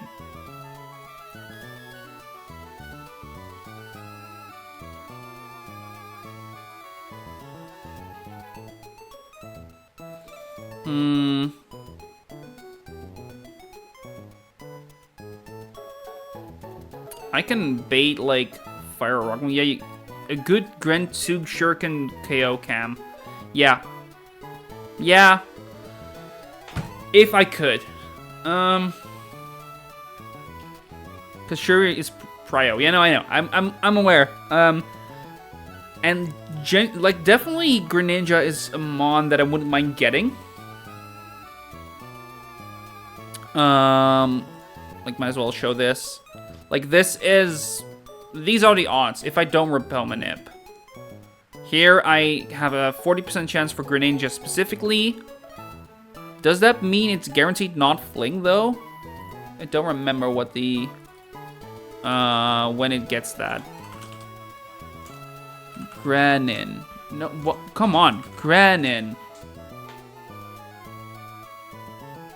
Ah, 58, it barely doesn't get it anymore because of Water Shuriken. So, yeah, it's guaranteed.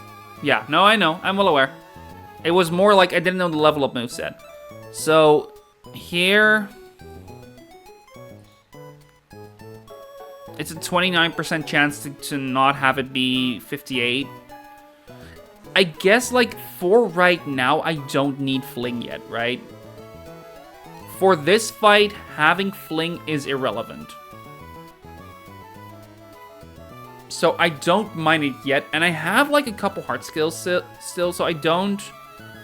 Like, it would be a good addition, but it wouldn't be... Like, it would... The solution is Greninja in general. It's just going forward save you a skill. Sure. No, for sure. What would Azu do here? Like, would Azu... Azu gets Aqua Jet, right? Oh, but it's a thick, fat Azu. Oh, that's... No. Also, it doesn't have Aqua Jet, because it already unlearns it at that point. It has Play Rough, Hydro Pump, Superpowered Double Edge. And Aqua Jet does dick all. Like, Aqua Jet is already gone. And Milotic is cute, is nice, is not what I need here.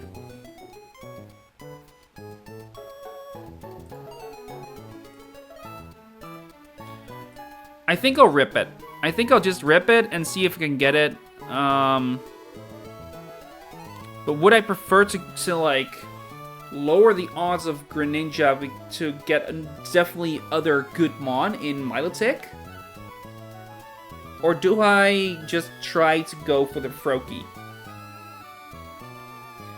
And risk missing completely in Azu and Sharpedo?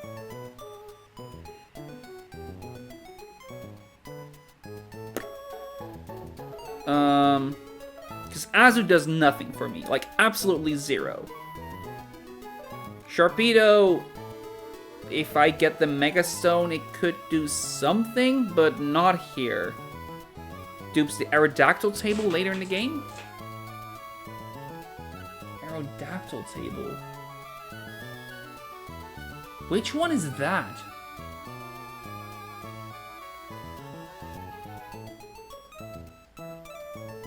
Oh, the surfing Route 126 one. Here. Wait, no, way further. Here. This one is the one you're referring to.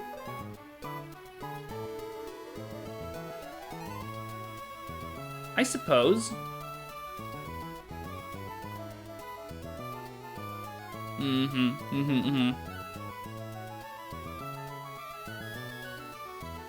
I think one more table it dupes, but I can't remember it. Sharpedo. Like the one right before it gives some dupes. Like it could get Starmie or Cradially. Like I could get a guaranteed Starmie even. Probably. Or here like Ludicolo or Milo. And later on... There's another arrow, There's another one with arrow here, like that could give you Salamence. Or Bruxish, or Aerodactyl. So it is a dupe, and I think one more table it dupes, but I can't remember. Yeah, no, there's one more here. So for sure an option. Actually, no, there's also one at the very end in Victory Road where you can get Cloyster or Walrein for it. Sharpedo is a good... Okay, Sharpedo is a good dupe. Sure. Azu would just suck. Yeah. Azumarill. Yeah, all the Azumarills except for this one were in the past. So Azumarill is like the would have been dupes Mon. So this is a 30% chance of being a dud. 30% chance of being a dud. Or, and like a 57-ish percent, 56-ish percent chance to be great. 14% chance to be fine, and 7% chance to be an okay dupe. Yeah, I'll go surfing. I just hope that I get what I want, then, I guess. Or I go fishing, sorry. I always forget that it's fishing first, then surfing. What would be a good mon to bring? Lana, probably.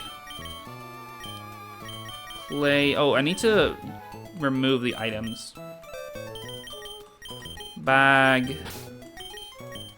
Bag. Bag. Bag. Let's see. I think I'll bring Ingo, Lana, Kiawe is absolutely not going to be brought. Ramos.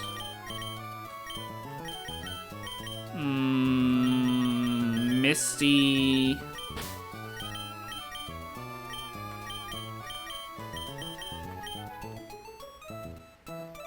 I was gonna say Winona, but not particularly. Wolfric, maybe, as like a physical wall. Oh, Will. No, wait. There's a lot of dark types. I need some dark resist.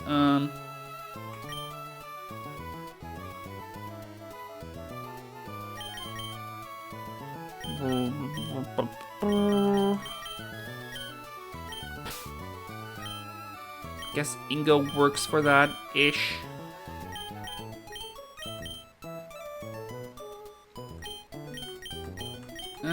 Let's just... I need someone to... No, I don't. I'll bring a... I don't know.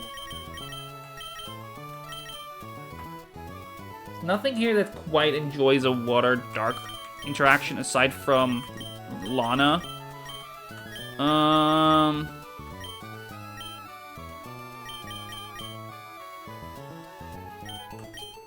I'll bring Kiawe. Kiawe is just kind of alright in general, I guess. Let's quickly give everyone a citrus.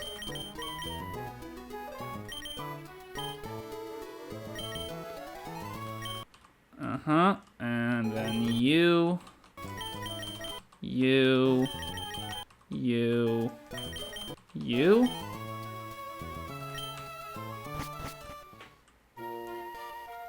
Oh, right. Do I have a flyer with me? Nope.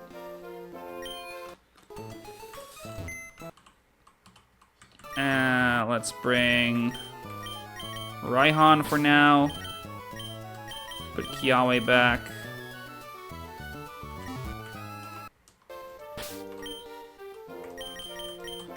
Fly. I'm so tempted to play this turtle run right now. Got a really good Krabby. Ooh. Yeah, Krabby is really... Always wanted to play Krabby? Ah.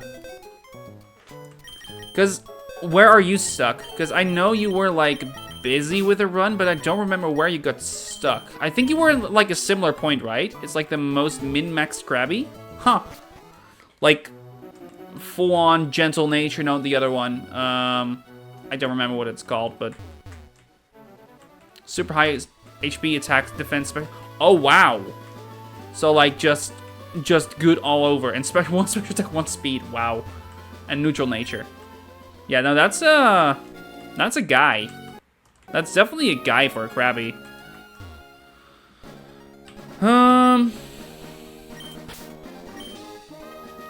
Alright. So, let's just try and fish for Froakie. P&M. That's the Tate and Eliza, like the Tate and Eliza gym, like the Moss, no, not Moss Deep, the other, I don't remember them, like Tate and Eliza gym double, yeah, first train in Tate and Eliza gym.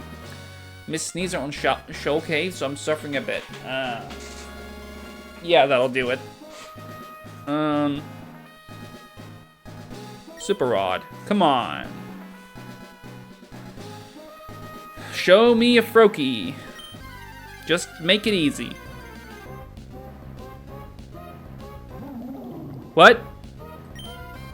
Is this 122 still? This is 122 still. Okay. That almost went awry. Okay, that makes more sense. Here we go. Okay, that means it's probably rare. And it's going to be Feebas. I was confused, didn't remember seeing that on the table. No, same, absolutely same, because I was like, wait, something's wrong here. Let's just throw a netball. Feebas. There's only like 2 names that fit. Actually, only one, right? It's Wallace. Wallace. Milo is always good. Yep. Might be able to walk at him. With Marvel's skill, it might.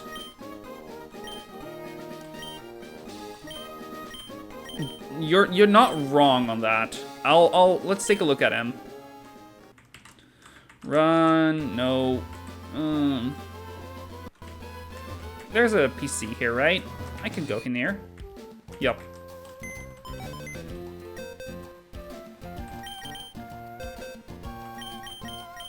Alright, Phoebus. Swift swim, hasty nature. That bodes poorly.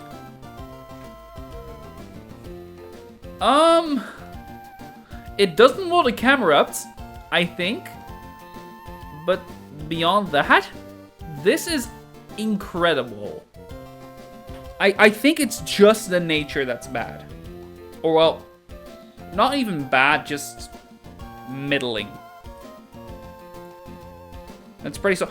No, exactly. It's really, this one is really good, for sure. It's more that, like, the solution we were looking for, it isn't. It's not the solution we were looking for. How do you evolve? It's just prism scale, right? That you need to use.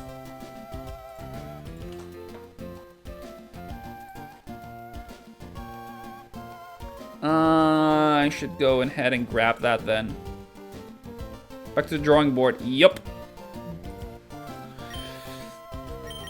I'll like, never had one, but I think so. I might as well double check on the Pokedex. Milo, yeah, evolve with a prism scale.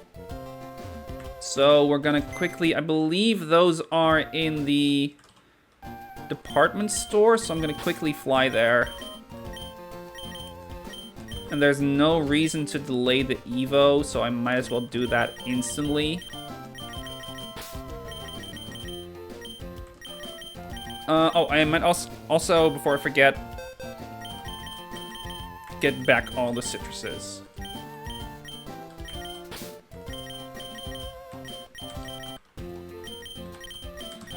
Okay, and finally that one. Let's run it.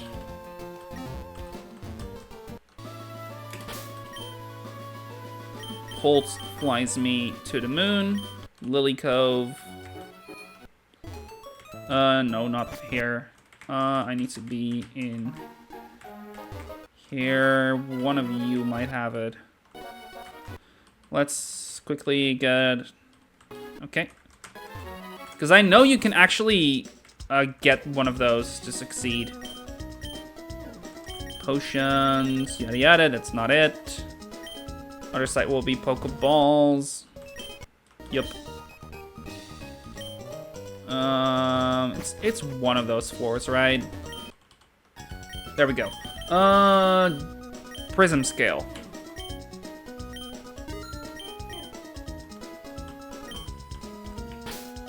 Is there any reason to delay Milotech? No. Then let's... It's under health items. Prism skill, let's use it on Phoebus. And hello, Milotech. With Marvel skill.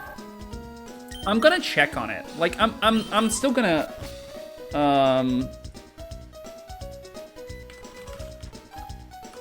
like this.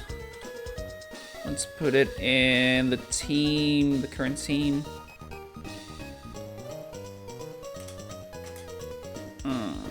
Milotech, boom, ability, Marvel scale, and let's copy it into the builder.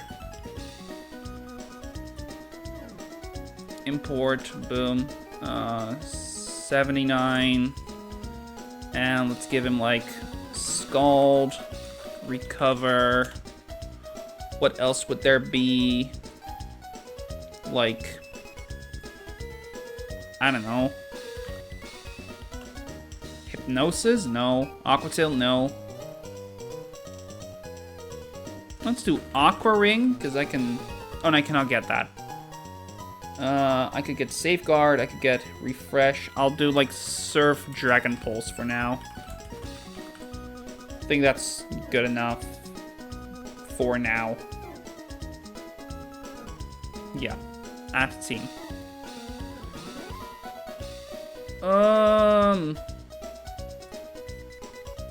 Nope, it does not take the explosion. I've got this Phoebus. Let's show it. This is a burnt Milotic with Marvel skill, and it doesn't take on the explosion. It's a great wall beyond that, for sure. But there's the boom chance, and the boom chance just kind of screws me over. Okay. I'm gonna take a real quick bathroom break, and once I'm back, I'm gonna try and work on this again.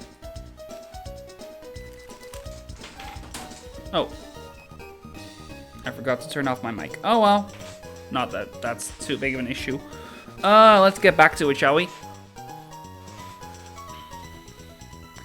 So, Milotic, won't solve anything here. That's kind of the conclusion we can draw here pretty easily.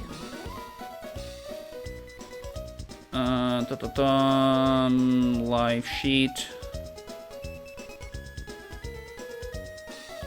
New game, no items. Are there any, like... trying to see if there's anything I could get that's worthwhile, or anything I could use that's worthwhile.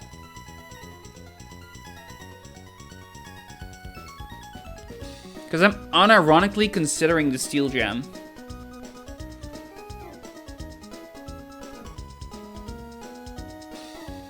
In terms of items... Can we stop with that, please? Okay.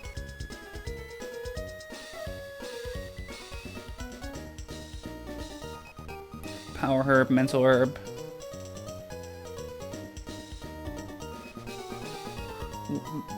What's Mental Herb again? Mental Herb. Attract, Disable, Encore, Heal, Block, Taunt, Torment. No.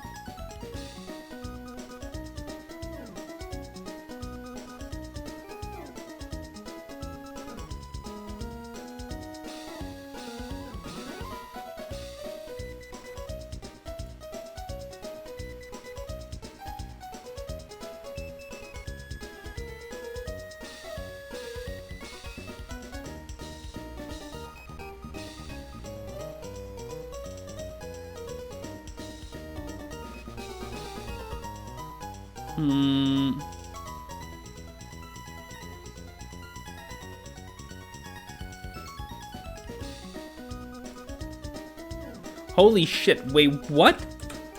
Are you kidding me? Huh. That's interesting. That whole idea I had with Gyarados also works with Milotic.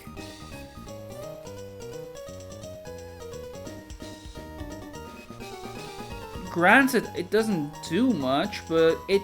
Okay, no, it does do something. It means that, I'm not afraid of Poison Point happening.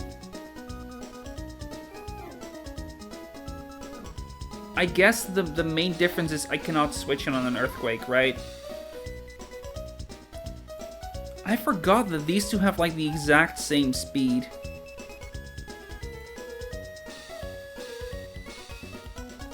I knew these two were like sister mons, so to speak, but I didn't know it wasn't like they were equal in speed.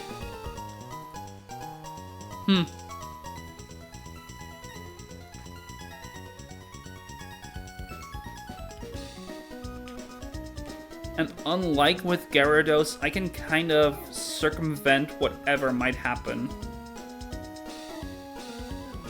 in terms of bad luck, because I have Recover, right?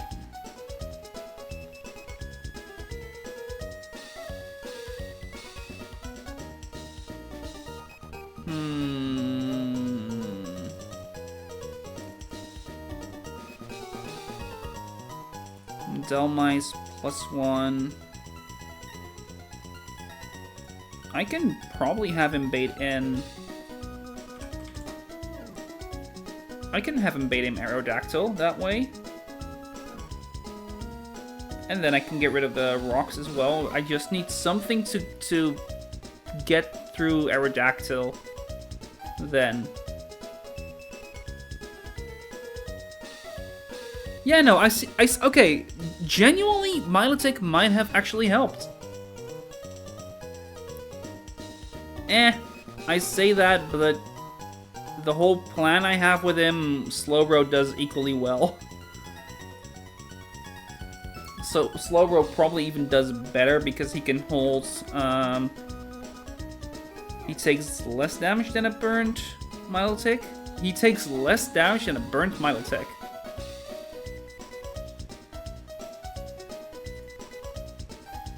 Yeah, so I think what I would do is like I Psychic him or I Future Sight, Slowbro the Goat. Yep, absolutely.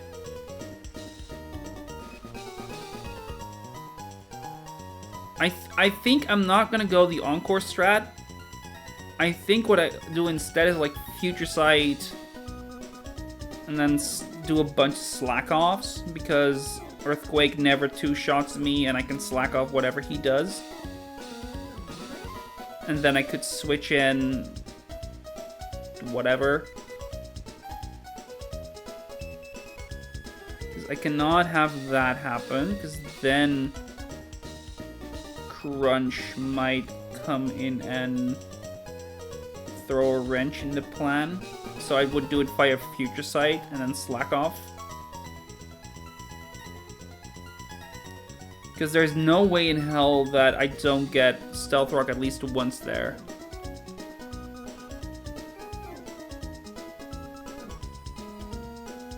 And then I have Delmice that can come in on the normal move. And Slowbro should be hit by.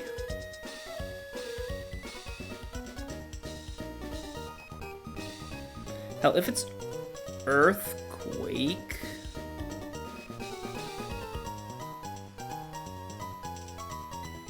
Is there maybe even a different way to abuse it? Like I can use someone else to take the...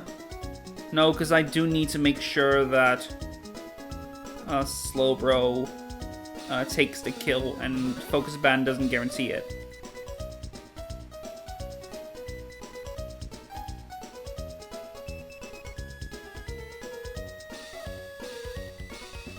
I have a knockoff Mon, but still.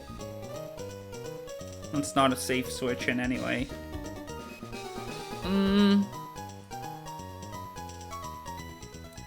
Slowbro will never bait in Camera Up. Slowbro can kind of wall Camera Up too. Genuinely, and Surf just does incredible. Like, I'm only afraid of Explosion, and if I can get Camera Up in last, that should not be a big deal. So, plan. Like, the general plan. Slowbro, Future Sight, and, like, stall. That way, Slowbro should be full once Future Sight takes the kill. Hopefully. I can even run, like, a Leppa so that I can run him out of EQs.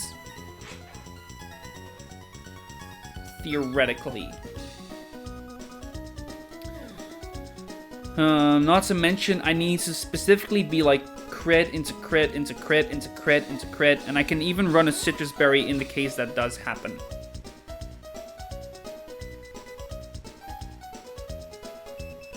So, yeah.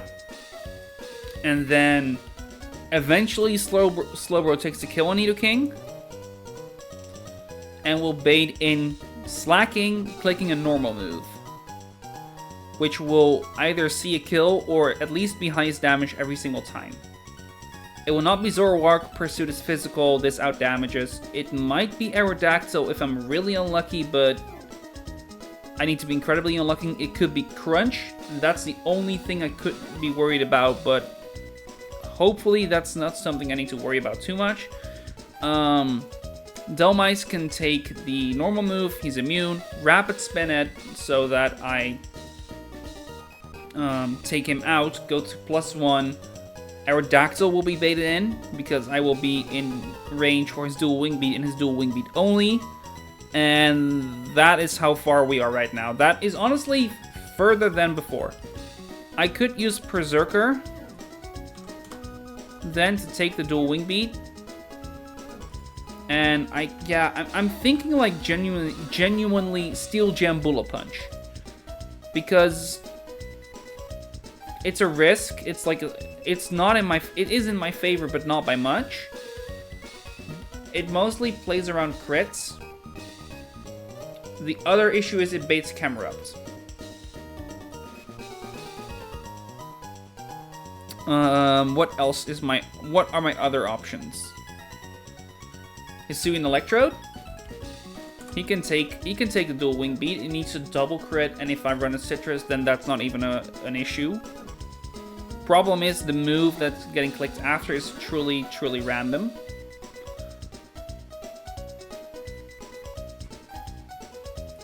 Which I suppose...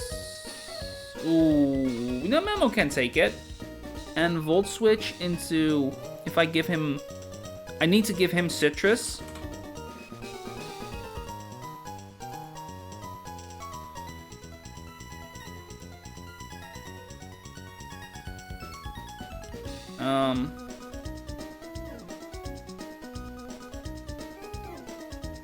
But then Mamo does kinda solve my issues from there. Or, actually no, I was considering Caracosta before. He cannot come in an Earthquake at this level, but maybe at a later level he could. And with like, I would need to give him Mystic Water or Life Orb. What level do I need him to be worthwhile? 75? 6? No, it's 70... 78. I prefer not to, obviously, if I can help it, but that might be my solution.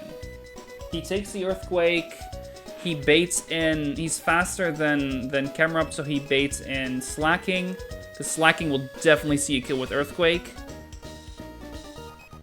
I can make sure that he does. I can just put myself at like 163.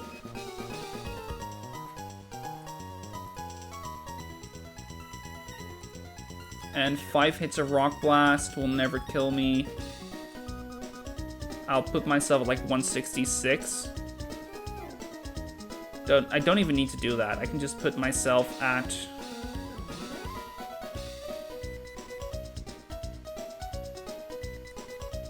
Yeah, no, I think I found it. I think I found my answer. It's a little risky.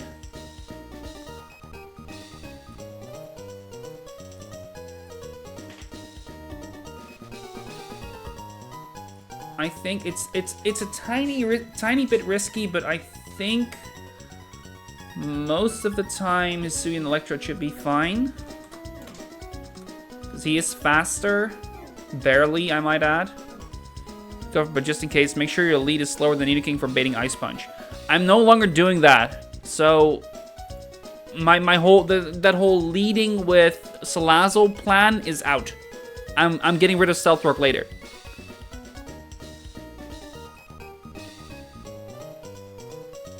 So I'm not worried about Stealth Rock anymore. And I'm not doing the whole Salazzle thing anymore. I'm doing my own thing. The current idea is Slowbro 1v1's Nidoking, and with Slack Off stalling, I can probably make sure that I am KOing Nidoking while being healthy enough to not bait this Crunch from slacking. That's the whole idea. And then I can switch to Delmice, and on the Loafing turn, I can Rapid Spin to get rid of Stealth Rock. That will bait in Aerodactyl, because I will pre-damage Delmice to be always bait in Aerodactyl.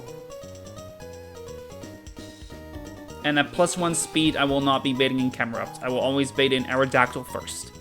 He will go for dual Wing Beat, and I can take that with Hisuian Electrode. a crit, like I need double crit to see a kill, and it needs to be like low roll crit into high roll crit, which in and of itself is incredibly unlikely. It's not impossible, but it's unlikely, basically. As a matter of fact, I could even make it so I am at... What would that be? I can probably finagle my HP with Hisuian Electrodes so that I always lift crit, non-crit into crit, and a crit into non-crit would proc a citrus, and therefore I'll also survive. Something like that, I hope. Actually, no, that's not possible. That's just inherently impossible. Though I guess maybe I can put myself at an HP where the first dual wing beat hit always procs a citrus. Therefore, I would be good. What HP would I need to be at? Like, is that 20... What is that? Let's put that to the test. 196. I would get it back at 98. So, one hit would be 58. So, 98, 58. 156. Then 206 is 50 HP, so I would still be dead to crit dual wing beat. Okay, so I would need to risk Electro Hisui's life while switching on dual wing beat. Is there a way to circumvent that? Yes, there could be. Yes, there is, in fact. I can use Caracasa instead to take the dual wing beat. Then go to Hisuian Electrode, Volt Switch, and then go to Caracasa, who with Mystic Water at level 78 will KO the Aerodactyl, and I can take even this into the... Oh, I cannot. God damn it. Can I do it at 79, maybe? Looks like I can, actually. Ooh. Problem is... I was gonna say problem is slacking, but no, it is not. Not whatsoever. I think I have it. I have a guaranteed line here. It's only contingent on Nidoking not living like 5 focus band procs and getting a bunch of crits.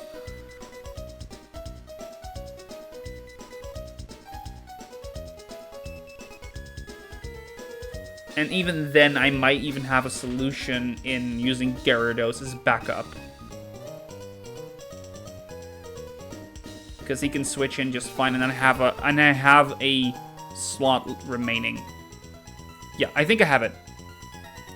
At that point, the game just wants you to wipe. Exactly.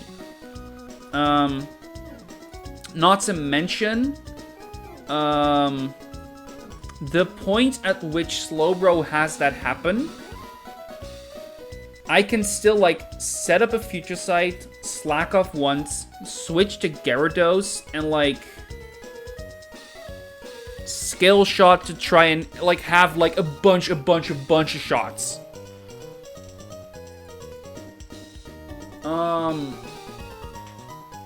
Or, no, it's actually... The order is slightly different, but the effect is the same. And I will run a Citrus just in case. Yeah, I think I have it. Let's go over it one more time and write it down this time. So, we bring Citrus Slowbro. Level 79. Level 74, because that's the level that he's at. Level 79 Costa. Level 79 Citrus Helek. I don't even need Citrus, actually. I can just run Magnet.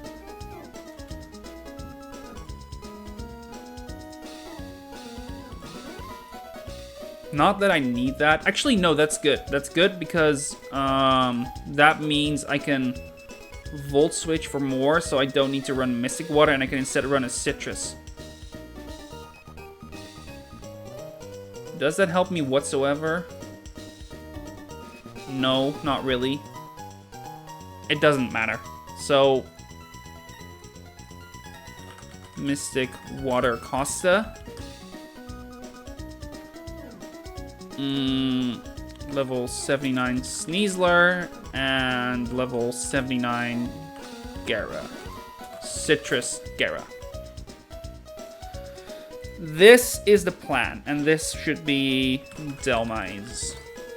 And he should be at 172 plus Stealth Rock is 201 divided by 8 is 25 extra, so 197 HP. 97 HP Delmise. I'm even surviving like a non-crit crunch there in the worst case scenario.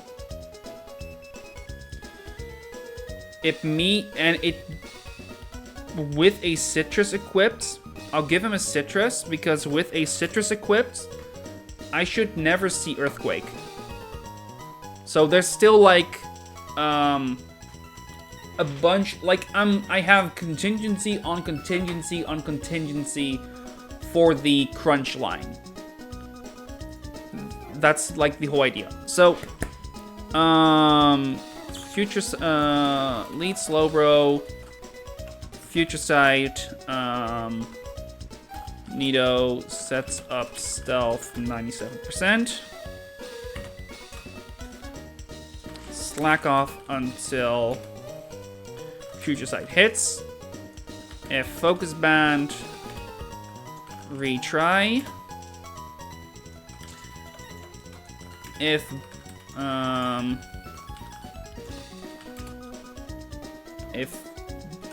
below, what would I need to be? Like below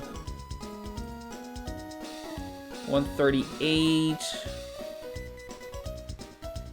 What's the, wait, is this the right HP? No, it's not. 253, so 252 is 128. So if I'm below 137,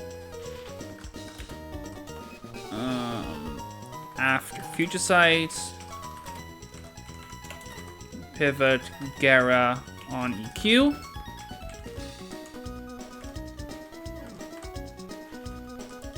I'll stall with Slack off.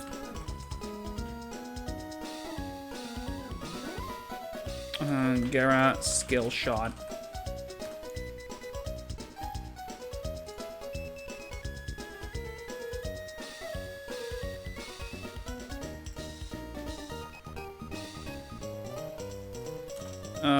Slacking comes in, clicks, normal move.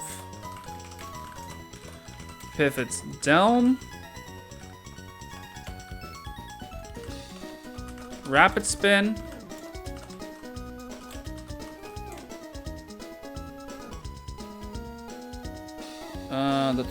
Where's my... There, so like you guys can kind of watch along as I'm typing. Rapid spin.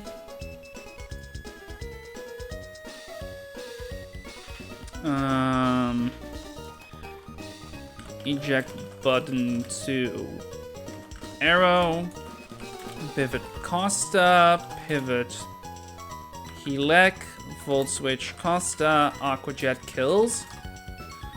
Slacking comes in. Slacking should always come in at that point. And if he doesn't, that means that Earthquake doesn't see a kill some fucking how.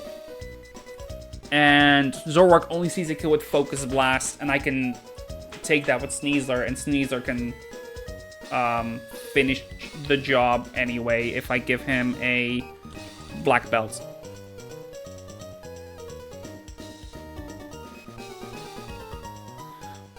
Is that true? How much does Rapid Spin do? Yep. Man, it's a Zoroark. Pay attention for the shimmer. Yep, I am very, very, very well aware.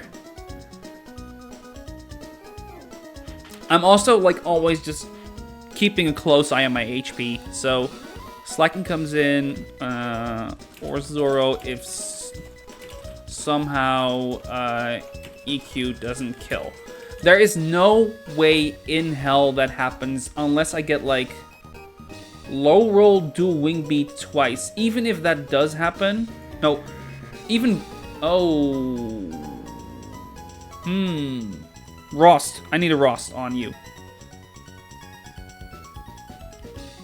I need a... Thank God I noticed that, because that would have killed the line. But now at least I know that the magnet is actually a good thing, because now Volt Switch into Aqua Jet still kills, and Rossberry denies me of any Fire Fang hacks happening. Or Zoro if somehow EQ doesn't kill. That would mean that I come in on like Fire Fang. That he clicks Fire Fang somehow.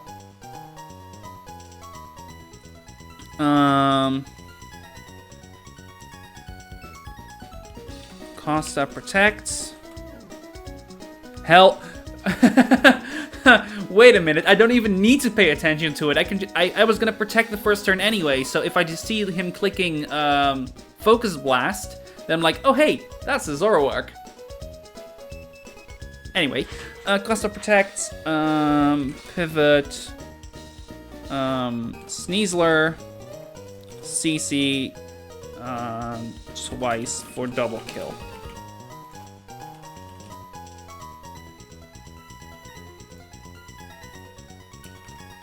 Rapid Spin guarantees KO on slacking. I need to write that down. And then we're gonna go over this one more time to make sure that all of this is correct. We lead with Slowbro. The Slowbro Nidoking matchup is the only inconsistent thing, but we have like 3 different backups. Or at least, no, we have like 1 backup and like a few inconsistencies that could happen, but generally, hopefully, we're fine. Slowbro hits Nidoking with Future Sight, slack off, and like stall until we are basically back to full, and Future Sight hopefully KOs Nidoking. In the case he does attack the first turn, we always live 2 Earthquakes, even on a crit. So we're not afraid of that whatsoever, and we can slack off to get back our HP. Eventually, Nidoking goes down to Focus Band or to just being killed. And no matter what happens, Slacking should come in first, and see Double Edge or Retaliate as the highest damaging move.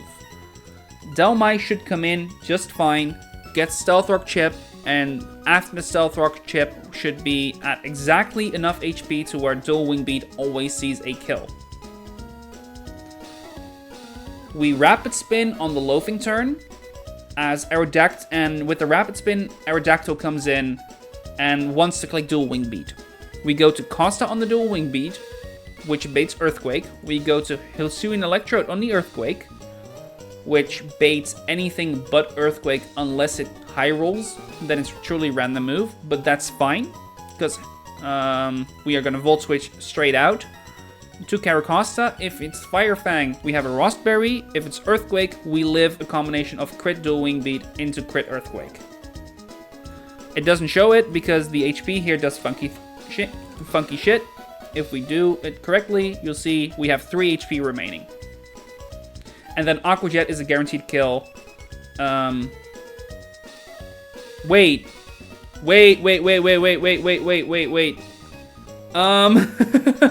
I forgot about the Camerupt. I didn't have an answer for the Camerupt yet.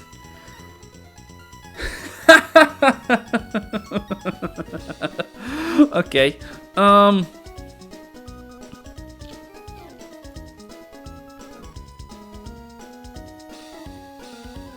Okay.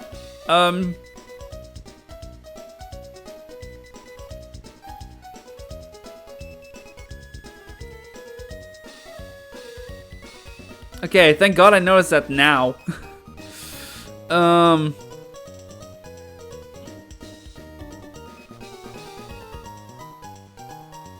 That would be a problem. I know, right?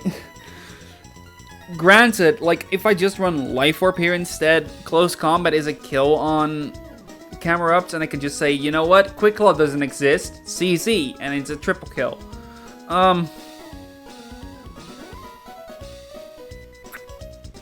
Yeah. Hopefully, Gyarados has not seen the battle yet.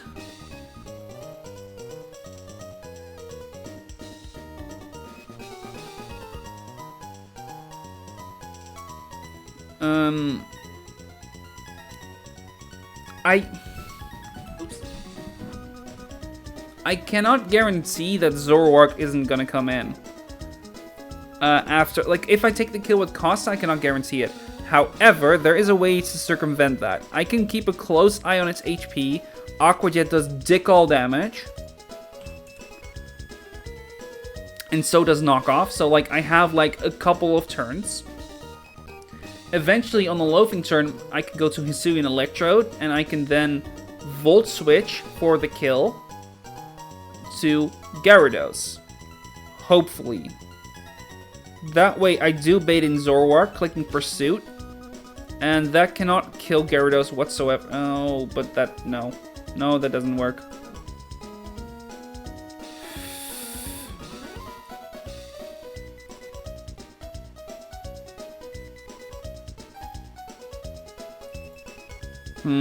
Okay, now what?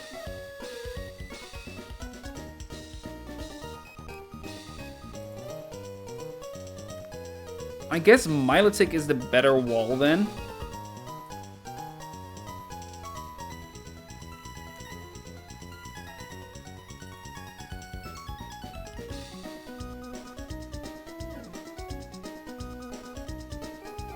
Polt could do it, maybe.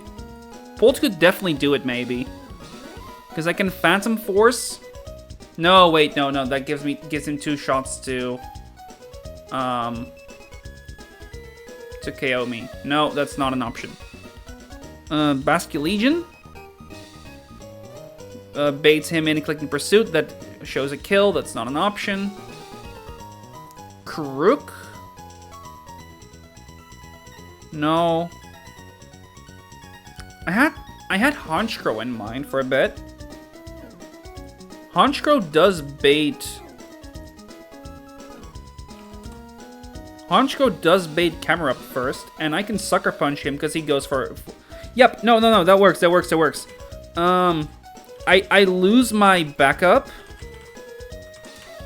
for the Nidoking, but that is fine. So,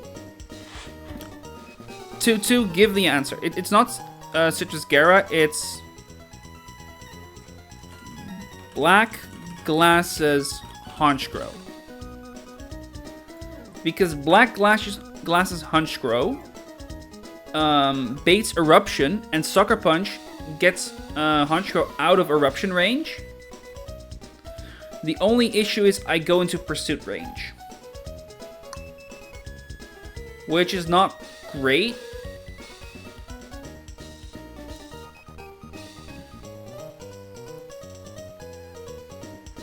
But I should always be in Stone Edge range after.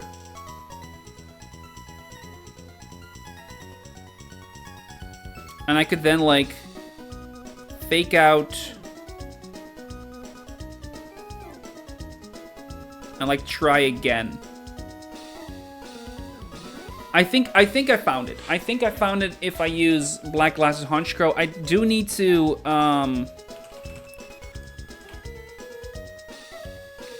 like finagle it probably a little bit, but we'll see. If he's in like 1, Explosion is a 10. So even if Earthquake sees a kill, that's not guaranteed to be the move he clicks. But if I know that he's gonna explode, then that's fine. I can Sucker Punch. And if that's the case, then hopefully I'm just outside of Pursuit range, and I could go to Sneasler on whatever move Zoroark wants to click.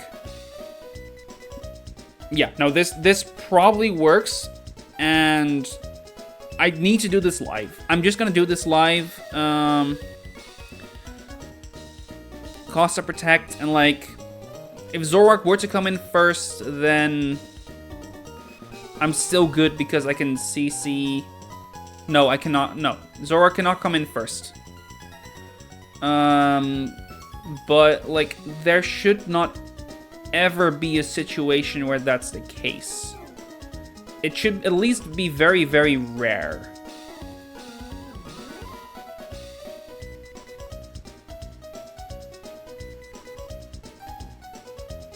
It should be incredibly rare because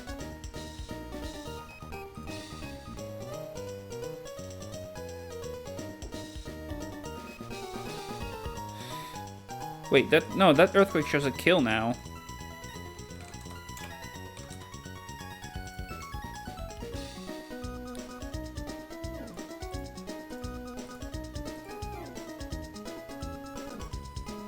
Oh, crap. If that happens, I'm fine. I'm still fine.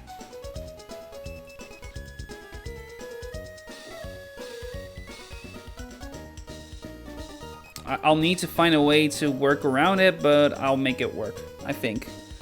So there's another minor issue in that Aerodactyl crit max roll do wing beat into crit max roll 5-hit rock blast kills me. And that too is like, alright, well, you just don't want me to win that game. Like, that, you're not allowing me whatsoever. Like, let's go for it.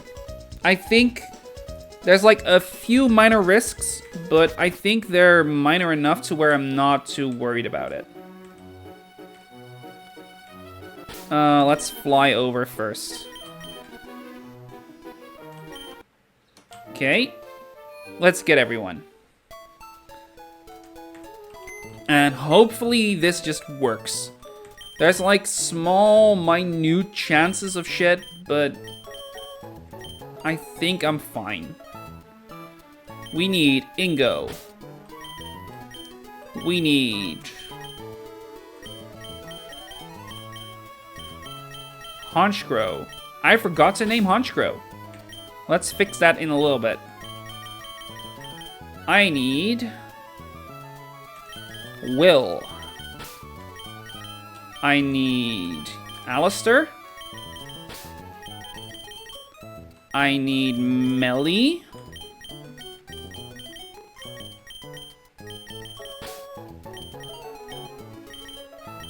And finally, I need Grant.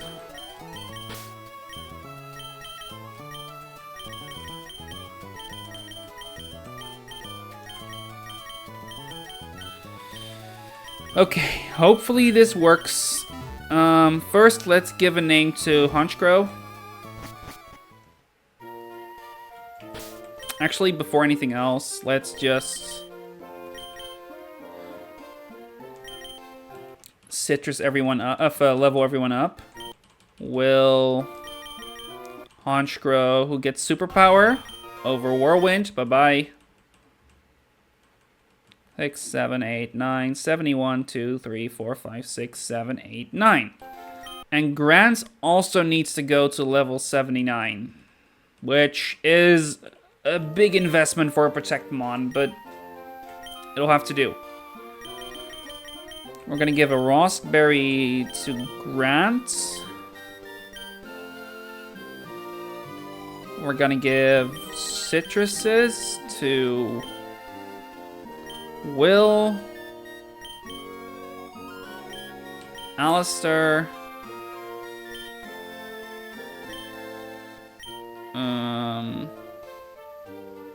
and that's it. And then we're gonna give black glasses to Honchkrow. Side note, what would be a good name for Honchkrow? With this theme in mind. I'm trying to think who would be a good choice for that, but I don't have like a good idea right now. Quickly, partially because I'm still looking for the items. Black Bubble Ingo. as insurance.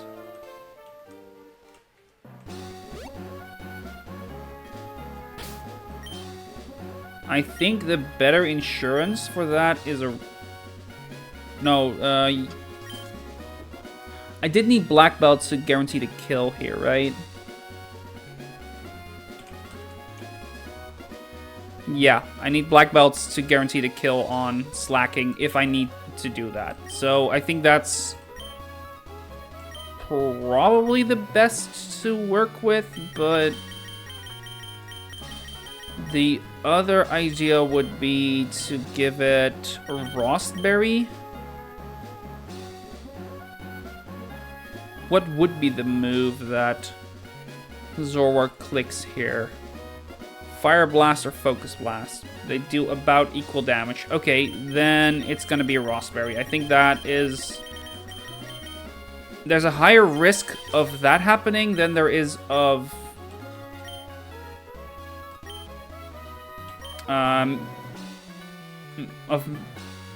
Sneasler needing to click anything else. Let's see. We are gonna go ahead and go here, because there's a Name Raider.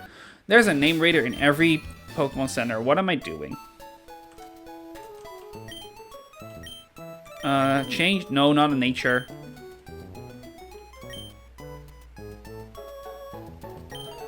We want a nickname. Specifically for Honchkrow. And a male Honchkrow user, probably. Because Karen would be my choice if it's female. I'm genuinely considering Cyrus. I'll call it, yeah, Cyrus. Let's just do Cyrus. I've kind of, like, in general, this... I'm trying to use, like, gym leaders and shit only, but dark types just kind of make that hard. And I've already used Faulkner for flying types. Gen 4 doesn't have a flying type specialist. Gen 5 has a female one. Gen 6 doesn't have one, nor a dark type. Gen 7, Kahili, who is a woman, who is female. Gen 8 has Alice, Peony. No, not Peony, I forgot, like, Marnie's sister, Marnie's brother. Oh well. Let's try this. Lava Rich.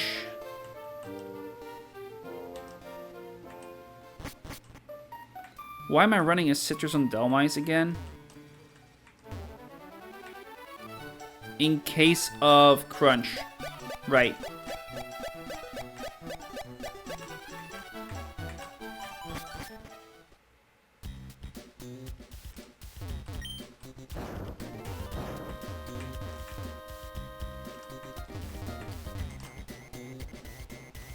So, Grunt 1, Grunt 2, we've done Grunt 3 is up next, and that's already in the next room. I'm gonna wait here, and we're gonna pre-damage Alistair. Pre-damage 2 to 197.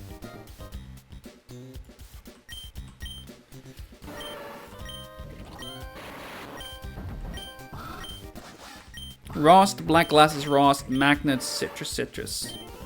That is correct. It's not exactly what I had written down, but it is close enough. 197 is the right HP. Okay. Barring incredible bad luck, they should be deathless. There's two risks. There's one in Will not being able to kill the Nidoking at high enough HP. That generally should not happen because that requires like an exorbitant amount of crits on their end. There is a minuscule chance of Grant being KO'd before it can get the final attack off that it needs to do. If that does happen, we are probably kind of screwed, but it requires 7 crits and 7 max rolls. That is incredibly unlikely.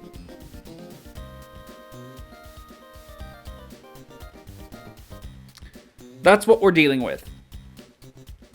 And hopefully nothing will go wrong. There's another risk actually, but that's just not gonna happen. Let's go. Hold it right there. You don't really expect me to keep my trap shut and let you waltz by me. Whew. Team Magma Grunt would like to battle. Sends out Nidoking. This Nidoking is one of the most annoying parts of this fight. It has a focus band as well as poison point, meaning physical mons can get poisoned by their attacks.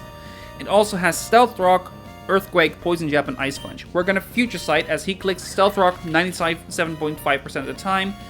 Evidently, that's what happened here. Future Sight. So far, so good. He's now going to Earthquake, and he's gonna keep clicking Earthquake. We are gonna keep clicking Slack Off while he clicks Earthquake. Future Sight here is a guaranteed one-shot on Nidoking. So we have some time.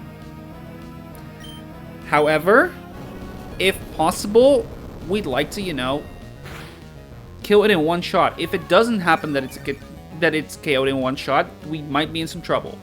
This is where we're gonna see that. Future Sight here. Does it trigger the focus band? It does not. Awesome. Okay, that's the biggest risk averted. It's not, okay, it's the main risk averted, the largest probable risk. Slacking was going to be coming in, that was guaranteed. He's going to click one of its normal moves, Double Edge or Retaliate. Most likely Retaliate, but whatever it is, we don't really care. Alistair can take a normal move, being a Ghost type.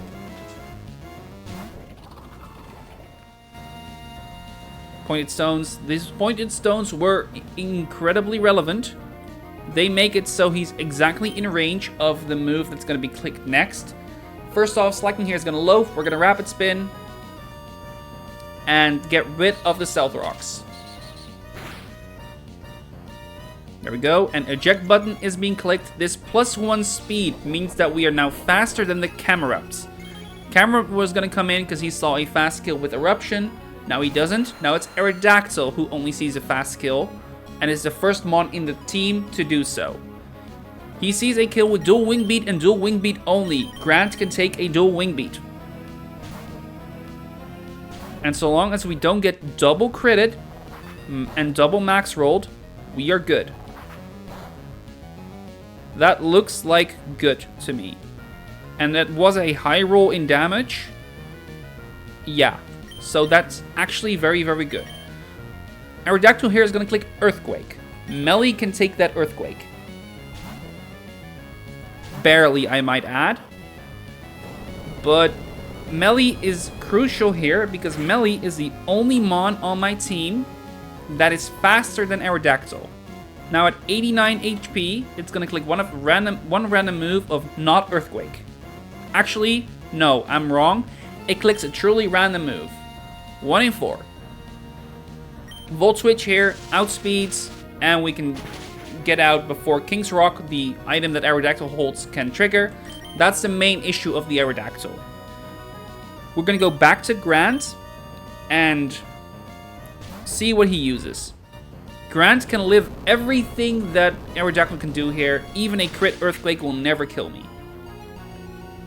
And now Aqua Jet gets rid of the Aerodactyl. Awesome. All risks are now gone. We are now guaranteed to get out of this fight perfectly. Slacking is going to come in. Slacking is once again clicking, we don't give a shit. We have Protect. You know the strategy you use for Norman? Yeah, we're going to do that. Almost. We are going to just click Liquidation. And we're gonna just alternate those two. Liquidation, Protect. And we're gonna keep a close eye on its HP. Liquidation, protect. And on, like, one after the other. Protect. Ideally, we want to take this kill not with Caracosta, not with Grant, but with either Honchkrow, our Cyrus, or Melly, our Hisuian Electro. I just used Protect. Liquidation here, want to double check.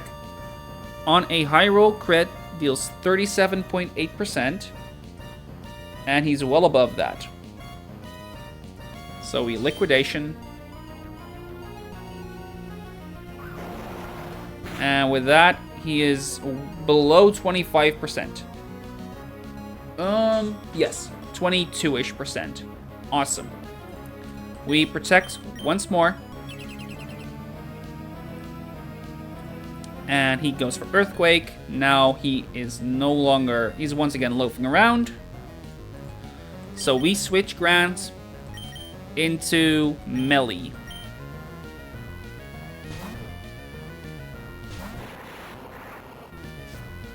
And there's the loafing turn. And we Volt Switch, and that should kill. Thank God. I just noticed that the HP minimum that we were going to deal was close to the threshold there. We're going to go to Cyrus. Cyrus here baits in the Camerupt. Everyone gets some experience. Congratulations. Camerupt. Camerupt here sees a kill with Explosion, sure. More importantly, Eruption. So we are going to Sucker Punch, and after that Sucker Punch, Eruption no longer is killing me, even on a crit. Now Camerupt will still see a kill, and at this HP amount, at 121, ooh, that's perfect. That's actually perfect. Because now, Sucker Punch, the second one, guarantees the kill. And the Quick Claw that Camerupt is holding will never have triggered because we use priority moves. And finally, Zoroark comes in. And at this HP amount, he's going to click Fire Blast or Focus Blast. Ingo can take... Let's do that properly. Ingo can take both of those. And he holds a Raspberry just in case the Fire Blast were to burn. Awesome. Fire Blast here at most deals like 60% and no burn. And CC here is well above a guaranteed kill. And we are faster. Ooh. This fucking fight was so hard to find the solution to. Okay. But we made it. And perfectly, I might add. That was 120 Sneasler, right? Yes, 120 Sneasler. Yep. I got a Route 120 Sneasler. So, yeah. Okay, that feels good. That feels so good. I was worried about that one in particular. From here on, there's 2 fights that I am certain I can get through. So, I only need to bring the right mons. And that's awesome. Oh, yeah, that one's pretty... actually... My fight was contingent on a specific level for Caracosta, and I don't know if leveling him up made a difference. It might have. No, it won't have. No. Nope. It won't. Because the reason I'm using it is irrelevant. Personally, had a lot of fun in my honest, other than a stupid double. Took me like 3 days to find a way, albeit I wasn't trying calc at the entire time. Similar to how I'm being right now. Okay, for me, this has been the most annoying part. The whole, like, I like finding a solution, and not one that has, like, chances and risks and like random shenanigans. You know? And the Team Magma fights have too much of that, in my eyes. Which is why I don't like it. Okay, what do I need for the next fight? I need you. I need you. I need you, and you need to be the lead. And I need Wolfric once again. And believe it or not, that's everyone. This is a 4-mon fight. My box had lots of fun tools that eliminated any randomness, if I remember correctly. Yeah, I don't have that many tools for it. Like, I don't have an awful lot of knockoff. I don't have an awful lot of toxic and shit. So, yeah, for me it's a bit harder. Hearthstone. Costa needs... Not you. Shet shell. Where's my shet shells? 3. I'm just looking for 2 because I know I have to. Shet shell. You need a citrus.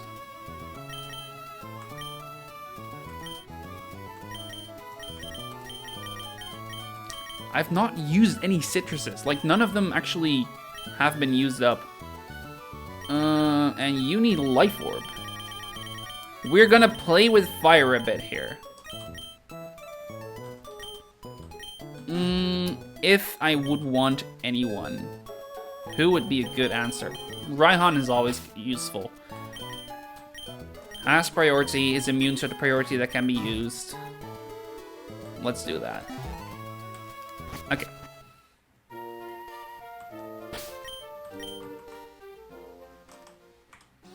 Here we go. Actually, I should show off the team, the opponent, right? Let's quickly have this one beaten. This one to focus. Clear that away. I'll put it like this for now. Oh, that's a little too high, huh? Let's do that while it waits to load. You can hear my computer having a bit of trouble with it.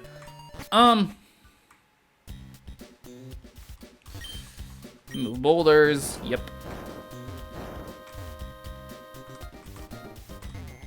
Because this fight is Manectric, Pyroar, Pharaoh, Absol, Trapinch. That Trapinch in particular is the annoying part of this fight. Usually. For me, it wasn't. I forgot to heal. Forgive me, I will be using tools. Like, I'm not gonna run back just to heal. Free damage. I just need to bring 3 to... I'm just gonna bring him to full, so 213. Free damage. 5 to 251. Free damage. Hammy to 256.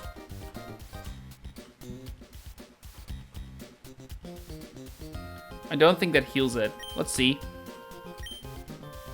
Yep, it does.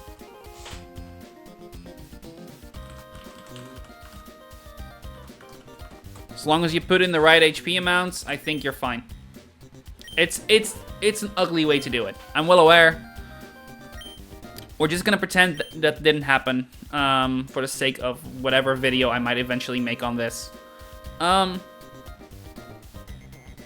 need to do one more thing, and that is we're gonna Toxic Ingo.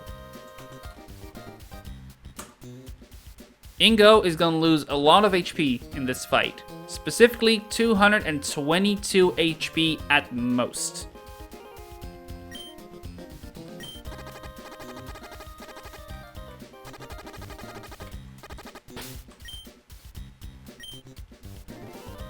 I'll use a potion here.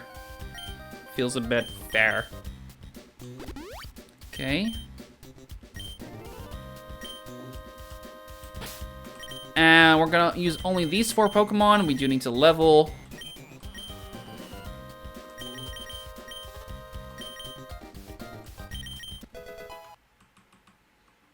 79.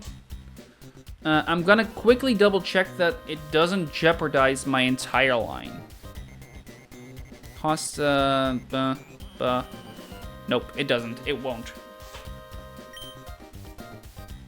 Awesome. Then we are ready. Stupid flies. Whatever. We are ready. Ingo, Wolfric, Grant, and Hamilton are gonna do this entire fight. Come on, you piece of shit. There's this one annoying fly just going around. And I just noticed I forgot to pre-damage Hammy. I thought I did. Oh no, I leveled after. That's the issue. Pre-damage Hammy to 256. Okay. From the top.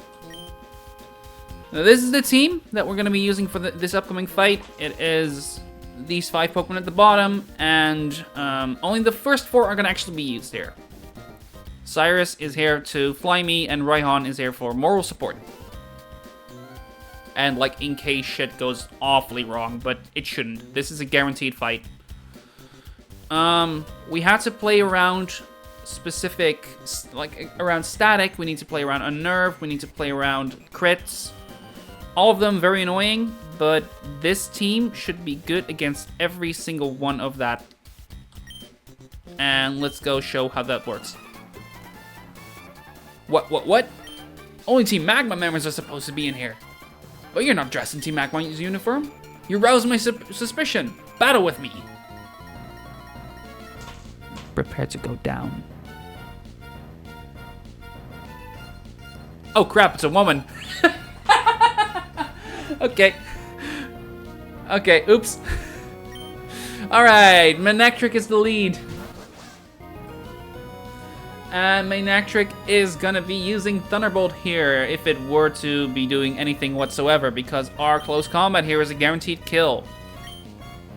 We only needed a black belt for that, but we have a Life Orb, so we're gonna see some recoil. That Life Orb is crucial later. This baits down the line, and in theory, Ingo can one-shot every single Mon on his team. The issue is that Pyroar here has a focus band. We need to get rid of that first. The way to do that is we're gonna switch to Grant on what is most likely Fire Blast. It's not guaranteed, but it's most likely. It could also be Fire Spin though. Grant can take both of those just fine. Fire Spin, yeah, that's annoying, because now Grant is trapped. Or he would be. We have a way around that.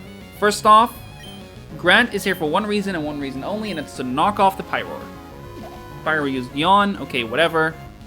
We are trapped, so that's kind of annoying to fall asleep. And now we're gonna switch, because we're not actually trapped. Grant here is holding a Shed Shell, and that means that Hamilton can come in for free. Well, not quite for free, but Hamilton switching in is easy to do. He takes a Hyper Voice, he can take that just fine, that's not really something I'm worried about. Even 2 crit Hyper Voices don't bring me in any sort of danger. And with a Heartstone equipped, Rock Slide here is a guaranteed kill after the knockoff. Bye-bye. Actually, no, it's just a guaranteed kill. Yeah, I'm right, it's a guaranteed kill after a knockoff. Even if that were not to kill, I still have Extreme Speed available, so we're good. We were pre-damaged in case we were to come in on a Yawn.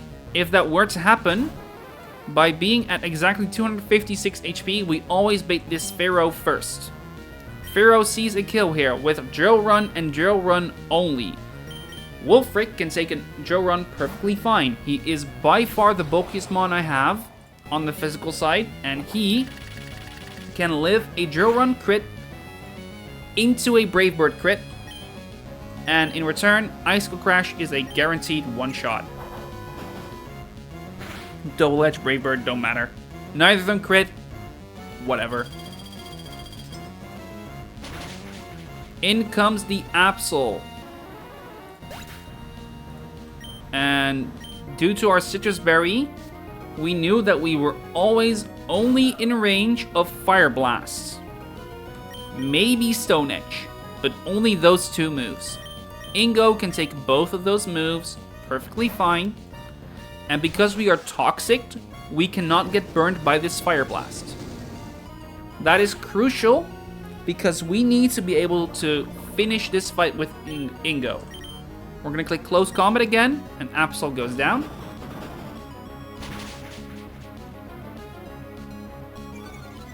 Alright, perfect. This one was easy. Like, even if we were to get burned, this kills with Life Orb. Without Life Orb even, I think. But this Trapinch is the reason we have a Life Orb equipped. This is the final fight, final turn of the fight. We're gonna click close combat once more with a Life Orb. Ingo barely kills this Trapinch, even with the Eviolite that it's holding. We cannot switch Sneasler out. Trapinch has Arena Trap, and therefore we need this to guarantee that we live. And normally the Toxic would take us out, but because it's the final turn of the fight, we were guaranteed to not take any more poison damage, and we are good. Aye, my pride is a Team Magma member! I hope that's a better fit for the voice. Okay. There's the next fight. The next one is also kind of easy. The next one I also saw no trouble with whatsoever. I will bring that one in focus. For now, let's run back as quickly as we can. As the poison keeps on ticking down. Keeps on ticking down. You could have just removed these boulders. Come on. Alright. And now we fly. I forgot Ryan could fly too. Back to Lava Rich to get our heal in.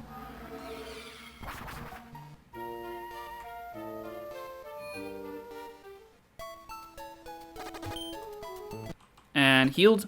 And there's the team. As you can see, Druddigon, Shiftry, Marowak, Turtonator. Shiftry in particular is annoying as shit.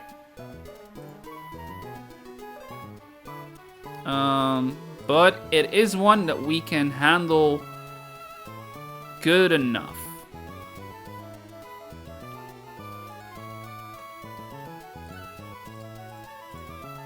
So, what do we need for this fight? We need Raihan. Ingo can sit this one out. Lana can be brought. Needs to be brought.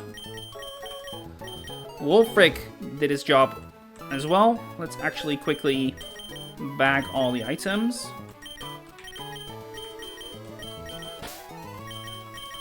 Bag this one, bag that one. There we go. We need to bring Kiawe again. Grant, thank you. You can sit back with your Protect mates. And Ramos. I do need to do a quick check with Ramos, but we should be fine. Hammy can stay. Cyrus.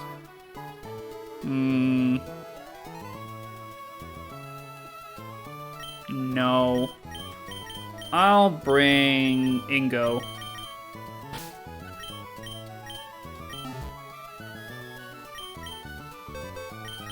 Then we need a zoom lens on Kiawe. Zoom lens. Raihan gets the Dragon Fang that he was holding a few fights back. And these two don't need an item. I will give Ingo a zoom lens. Or the white lens, rather. Just in case. Like, I don't think I need it. But if push comes to shove, I have that ability.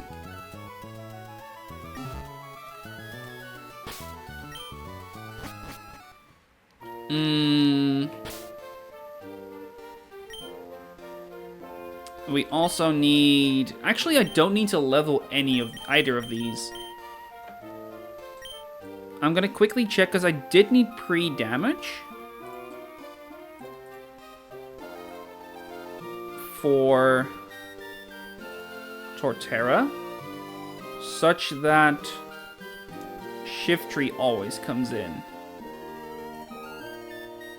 But looking at it, no, there is a reason that that's not, like, guaranteed.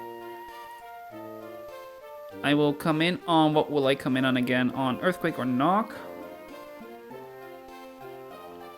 So Knock, and Woodhammer damage is 200 divided by 3, 100 is 3367. 63 is 2116. I don't need any pre-damage. Even on a...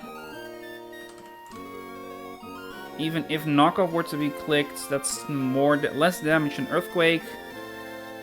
And the Woodhammer recoil will always make it so Shiftry comes in. Awesome!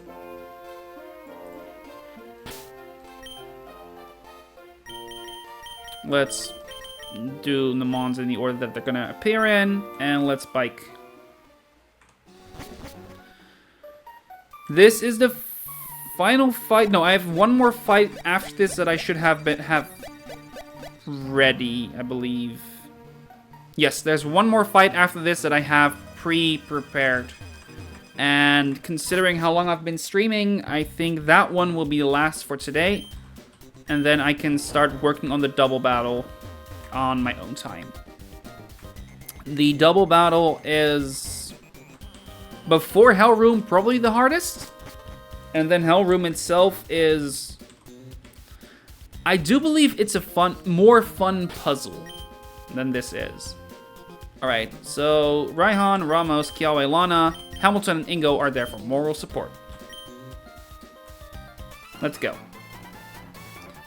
Oh, an intruder!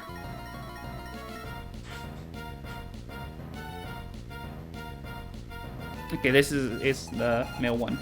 Magma Grunt would like to battle. He sends out Drudagon. Raihan leads. Raihan here is just an easy 1v1 for the Drudagon with a Dragon Fang or even the Wise Glasses. Draco Meteor here is a guaranteed kill. The whole gimmick for this Drudagon is that it has a Roselli Berry and Sheer Force, so you need a Dragon type or an Ice type to take it down, but it's rather bulky. And because it's rather bulky, you need like a good attack to do it. Draco Meteor is good enough. And therefore we say bye-bye now. Alright, we go to -2. That is fine. This baits in the Marowak, who sees a kill with Earthquake or Knockoff. It's a slow kill, and nothing else sees one.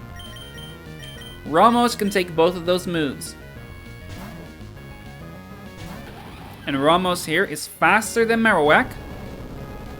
And even though it's itemless, even though it's at the exact same level as Marowak, Woodhammer is a guaranteed kill. And with the recoil from Woodhammer, we are put in the exact right range to where not the final mon, the Turtonator, comes in, but rather the Shiftry. At 105 HP, Shiftry sees a kill with Leaf Storm and Leaf Storm only. Kiawe can take that Leaf Storm.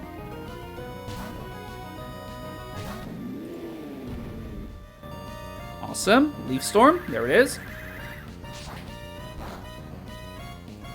Kiawe is the only mon on my team that can actually significantly threaten Shiftry. With Flamethrower holding a zoom lens, we are slower, so we can guarantee that we hit with this Flamethrower thanks to the zoom lens. And Flamethrower here is a range to kill. It's not favored, but he does it anyway. Okay. We could have lived another low kick. We are show armor, so we're not afraid of any crits. So, yeah.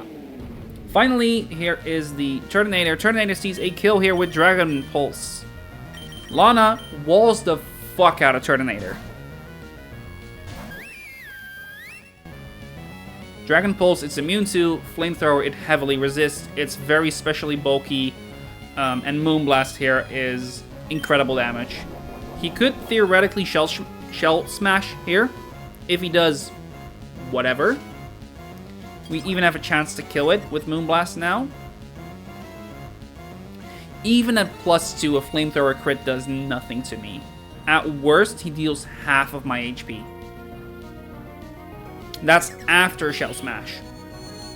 He also has Explosion, but seeing as this is the last Mon, the Turtonator is the last Mon, we no longer need to be worried about said Explosion. He can only use Flamethrower here. And easy as that. Bye-bye. Lana did it for this one. Awesome. Magma Grunt defeated.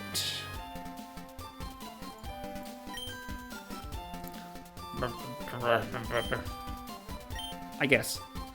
He's muttering something, so... Okay, there's the next fight. And now we bike back. The genuine most boring part of this game is, like, the biking back every single time. Like, without a doubt. Oh, let's actually do this. And we're back. Heal. Let's take a look what I have for this team. Ooh.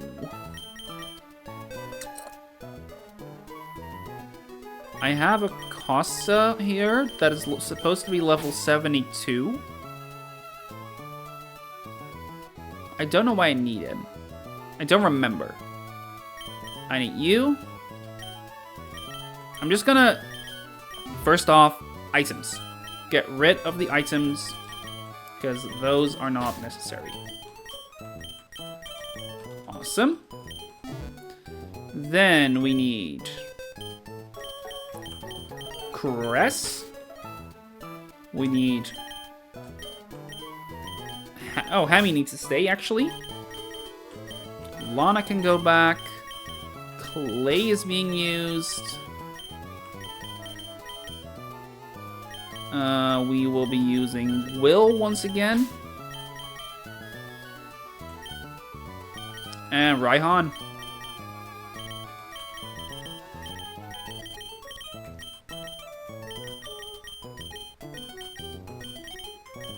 Alright, there we go.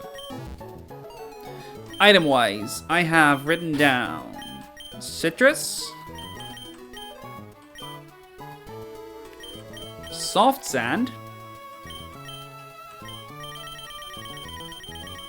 Soft Sand, Heartstone,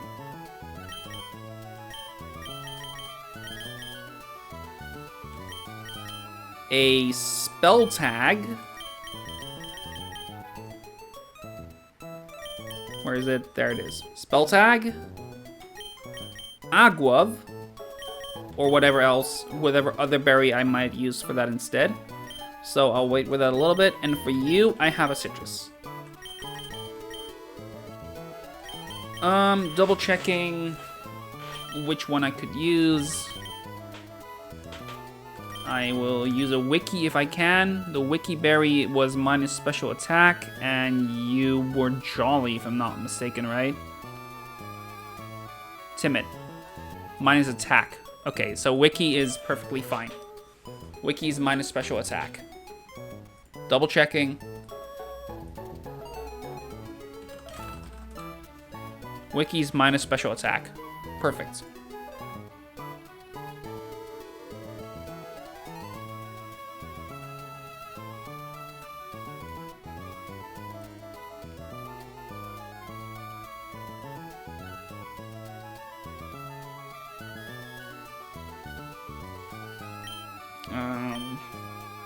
Okay, I have written down the reason I needed Costa.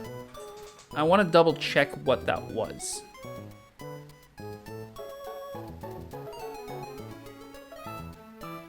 I just needed Costa to live a bunch of moves, and the best way to do that was at level 72 minimum.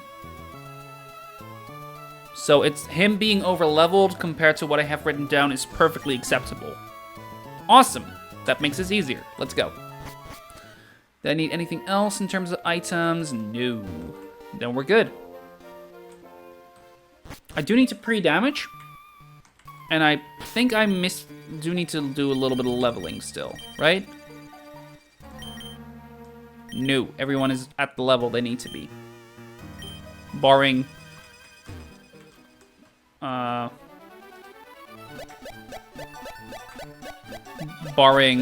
fuck, I always forget the name of Costa.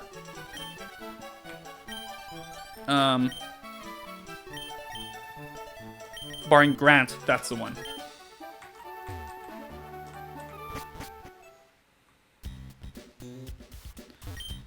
Because Grant, like, I was thinking about, I was thinking about Marlon. I thought I called him, I always think I call him Marlon, because Marlon actually has a Caracosta in his team, but he's so not a Caracosta guy, in my opinion. Okay, we need to pre-damage Clay. To 132. Alright, let's get this fight going. This fight is a little risky depending on what happens with Colossal, usually. But what I have in mind for this fight,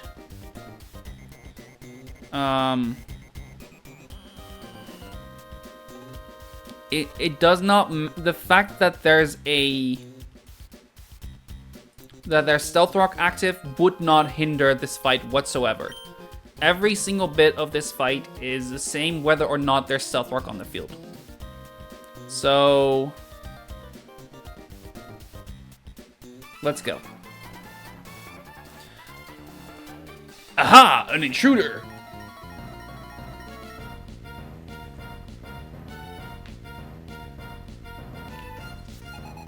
Team Magma Grunt would like to battle. He leads with a Colossal. This Colossal here is going to click Stealth Rock, Explosion, Stone Edge, or Burn Up. On the first turn, it is guaranteed to not be Explosion. It's going to be 97.5% of the time Stealth Rock, and otherwise it would be Stone Edge. So I don't need to be afraid of the boom. I just need to kill it. Slowbro is faster, so the only way that Colossal does any move is if Quick Claw procs here. And it does. Then he clicks either Stone Edge, maybe, but probably Stealth Rock. That is fine. This fight does not matter, like, is irrelevant whether or not it has a Stealth Rock active.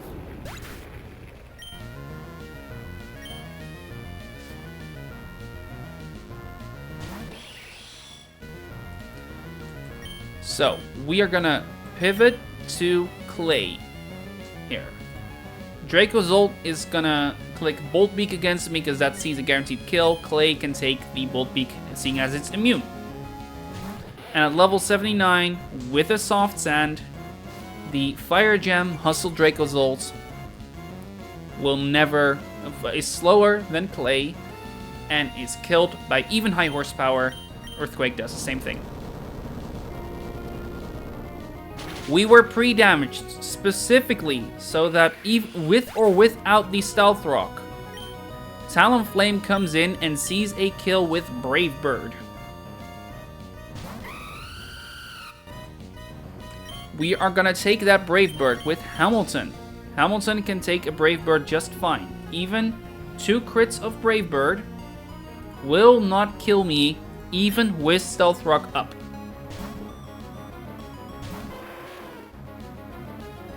So the Stealth Rock deals a pretty decent amount of damage, but this Brave Bird is not that much.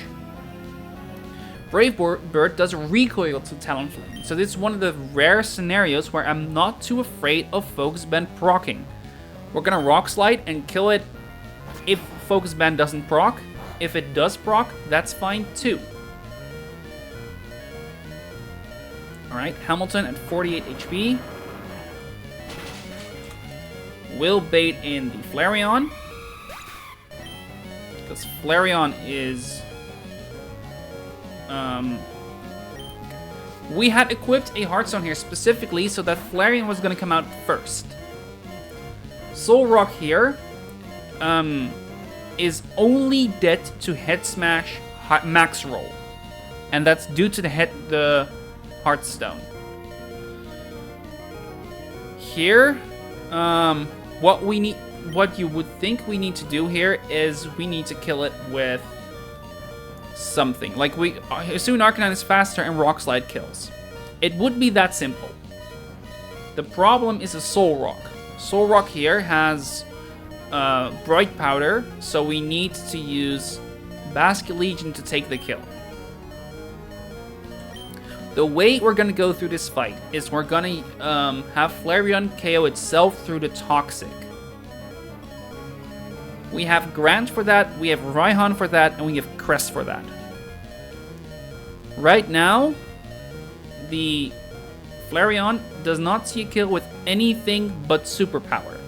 So Raihan can come in on Superpower and take it for free.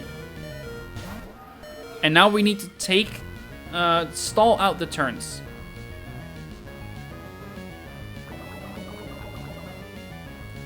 So turn 1. This is where he clicks Flare Blitz or Flame Charge. Grant can take both of those. And we're never afraid of the damage it deals, even if it's toxic. Flare Blitz. Okay. There's a bit of recoil. How much damage did that Flare Blitz do? Could someone confirm for me, because I missed it? Actually, I can calc it. 213 divided by 8 would be 26. 213 minus 26, 187. He dealt 38 damage, so he has 12 HP less than he would have before. We are going to protect here. We're going to stall out the Toxic.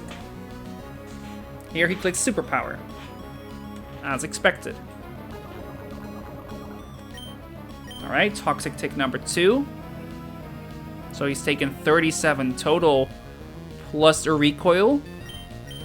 We're going to go back to Raihan.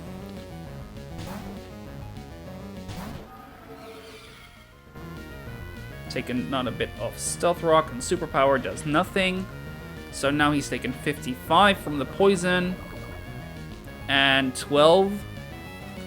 We are once again switching to Grant on the Flare Blitz.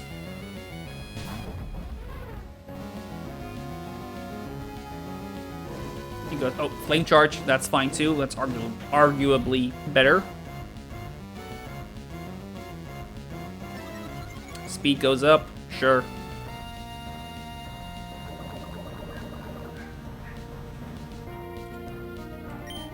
Alright. So that was 106. He goes to... Right, that was tick number 4 of poison. 1, 2, 3, 4. Yes. So this should be the final turn. I'm gonna double check that. Because the recoil from Flare Blitz did 12. Actually, no. No, it's not. No, it's super... It's, he should barely live right now. Because it's 190 and 12 is the total damage that he took. So he's at 202 HP, so I'm gonna protect here. And Flareon should not die. He would take 5/16 of its HP right now, which is 31% of its HP. And he's above 31%, so we're gonna protect. He's gonna Superpower again. And Poison ticks it low but not dead. Perfect. And now on Superpower, we're gonna switch to Crest. This entire line was so that Crest was going to come in as Flareon was being KO'd by the poison damage. Crest needed to be brought in this way so that he is perfectly safe to take out the Soul Rock. Caracosta Legion has the move Poltergeist, and with due to a bug, Poltergeist is a move that cannot miss. Even with Bright Powder in play, it cannot miss. So that is a guaranteed 1-shot. With a burn, it's a guaranteed 2-shot. So we've positioned ourselves such that a combination of burn and Stone Edge does not kill us, and a single Stone Edge does not kill us either naturally. So Poltergeist, as he Will-O-Wisps, we're gonna deal about 50% minimum. Probably even more. Yeah, attacked by the Bright Powder. There we go. And we take a Burn Chip. And Stone Edge here, the move that it would click, at most deals 198 HP. We are well above that. So we can Poltergeist again, and we complete this fight. Awesome. Bug abuse, I don't give a shit.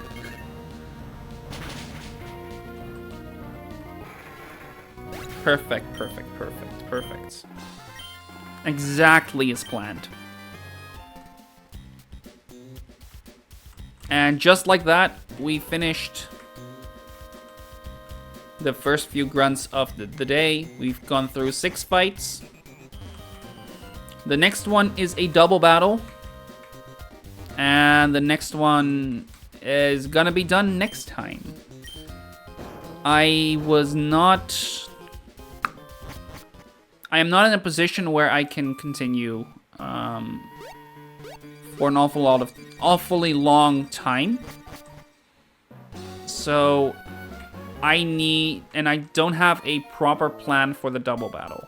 I had one, but it had a fatal flaw that I could not avoid. As a result, this is where we're gonna cut it today. For everyone that joined for a bit, thank you for watching.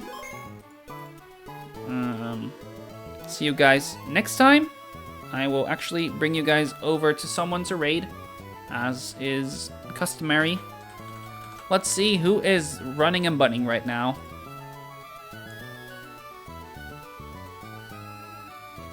I see I see a bunch of people. A guy who is, a French guy, never mind. I'd like to keep it Dutch for you guys, or Dutch, English. This is a guy who is, I don't even see where that is, but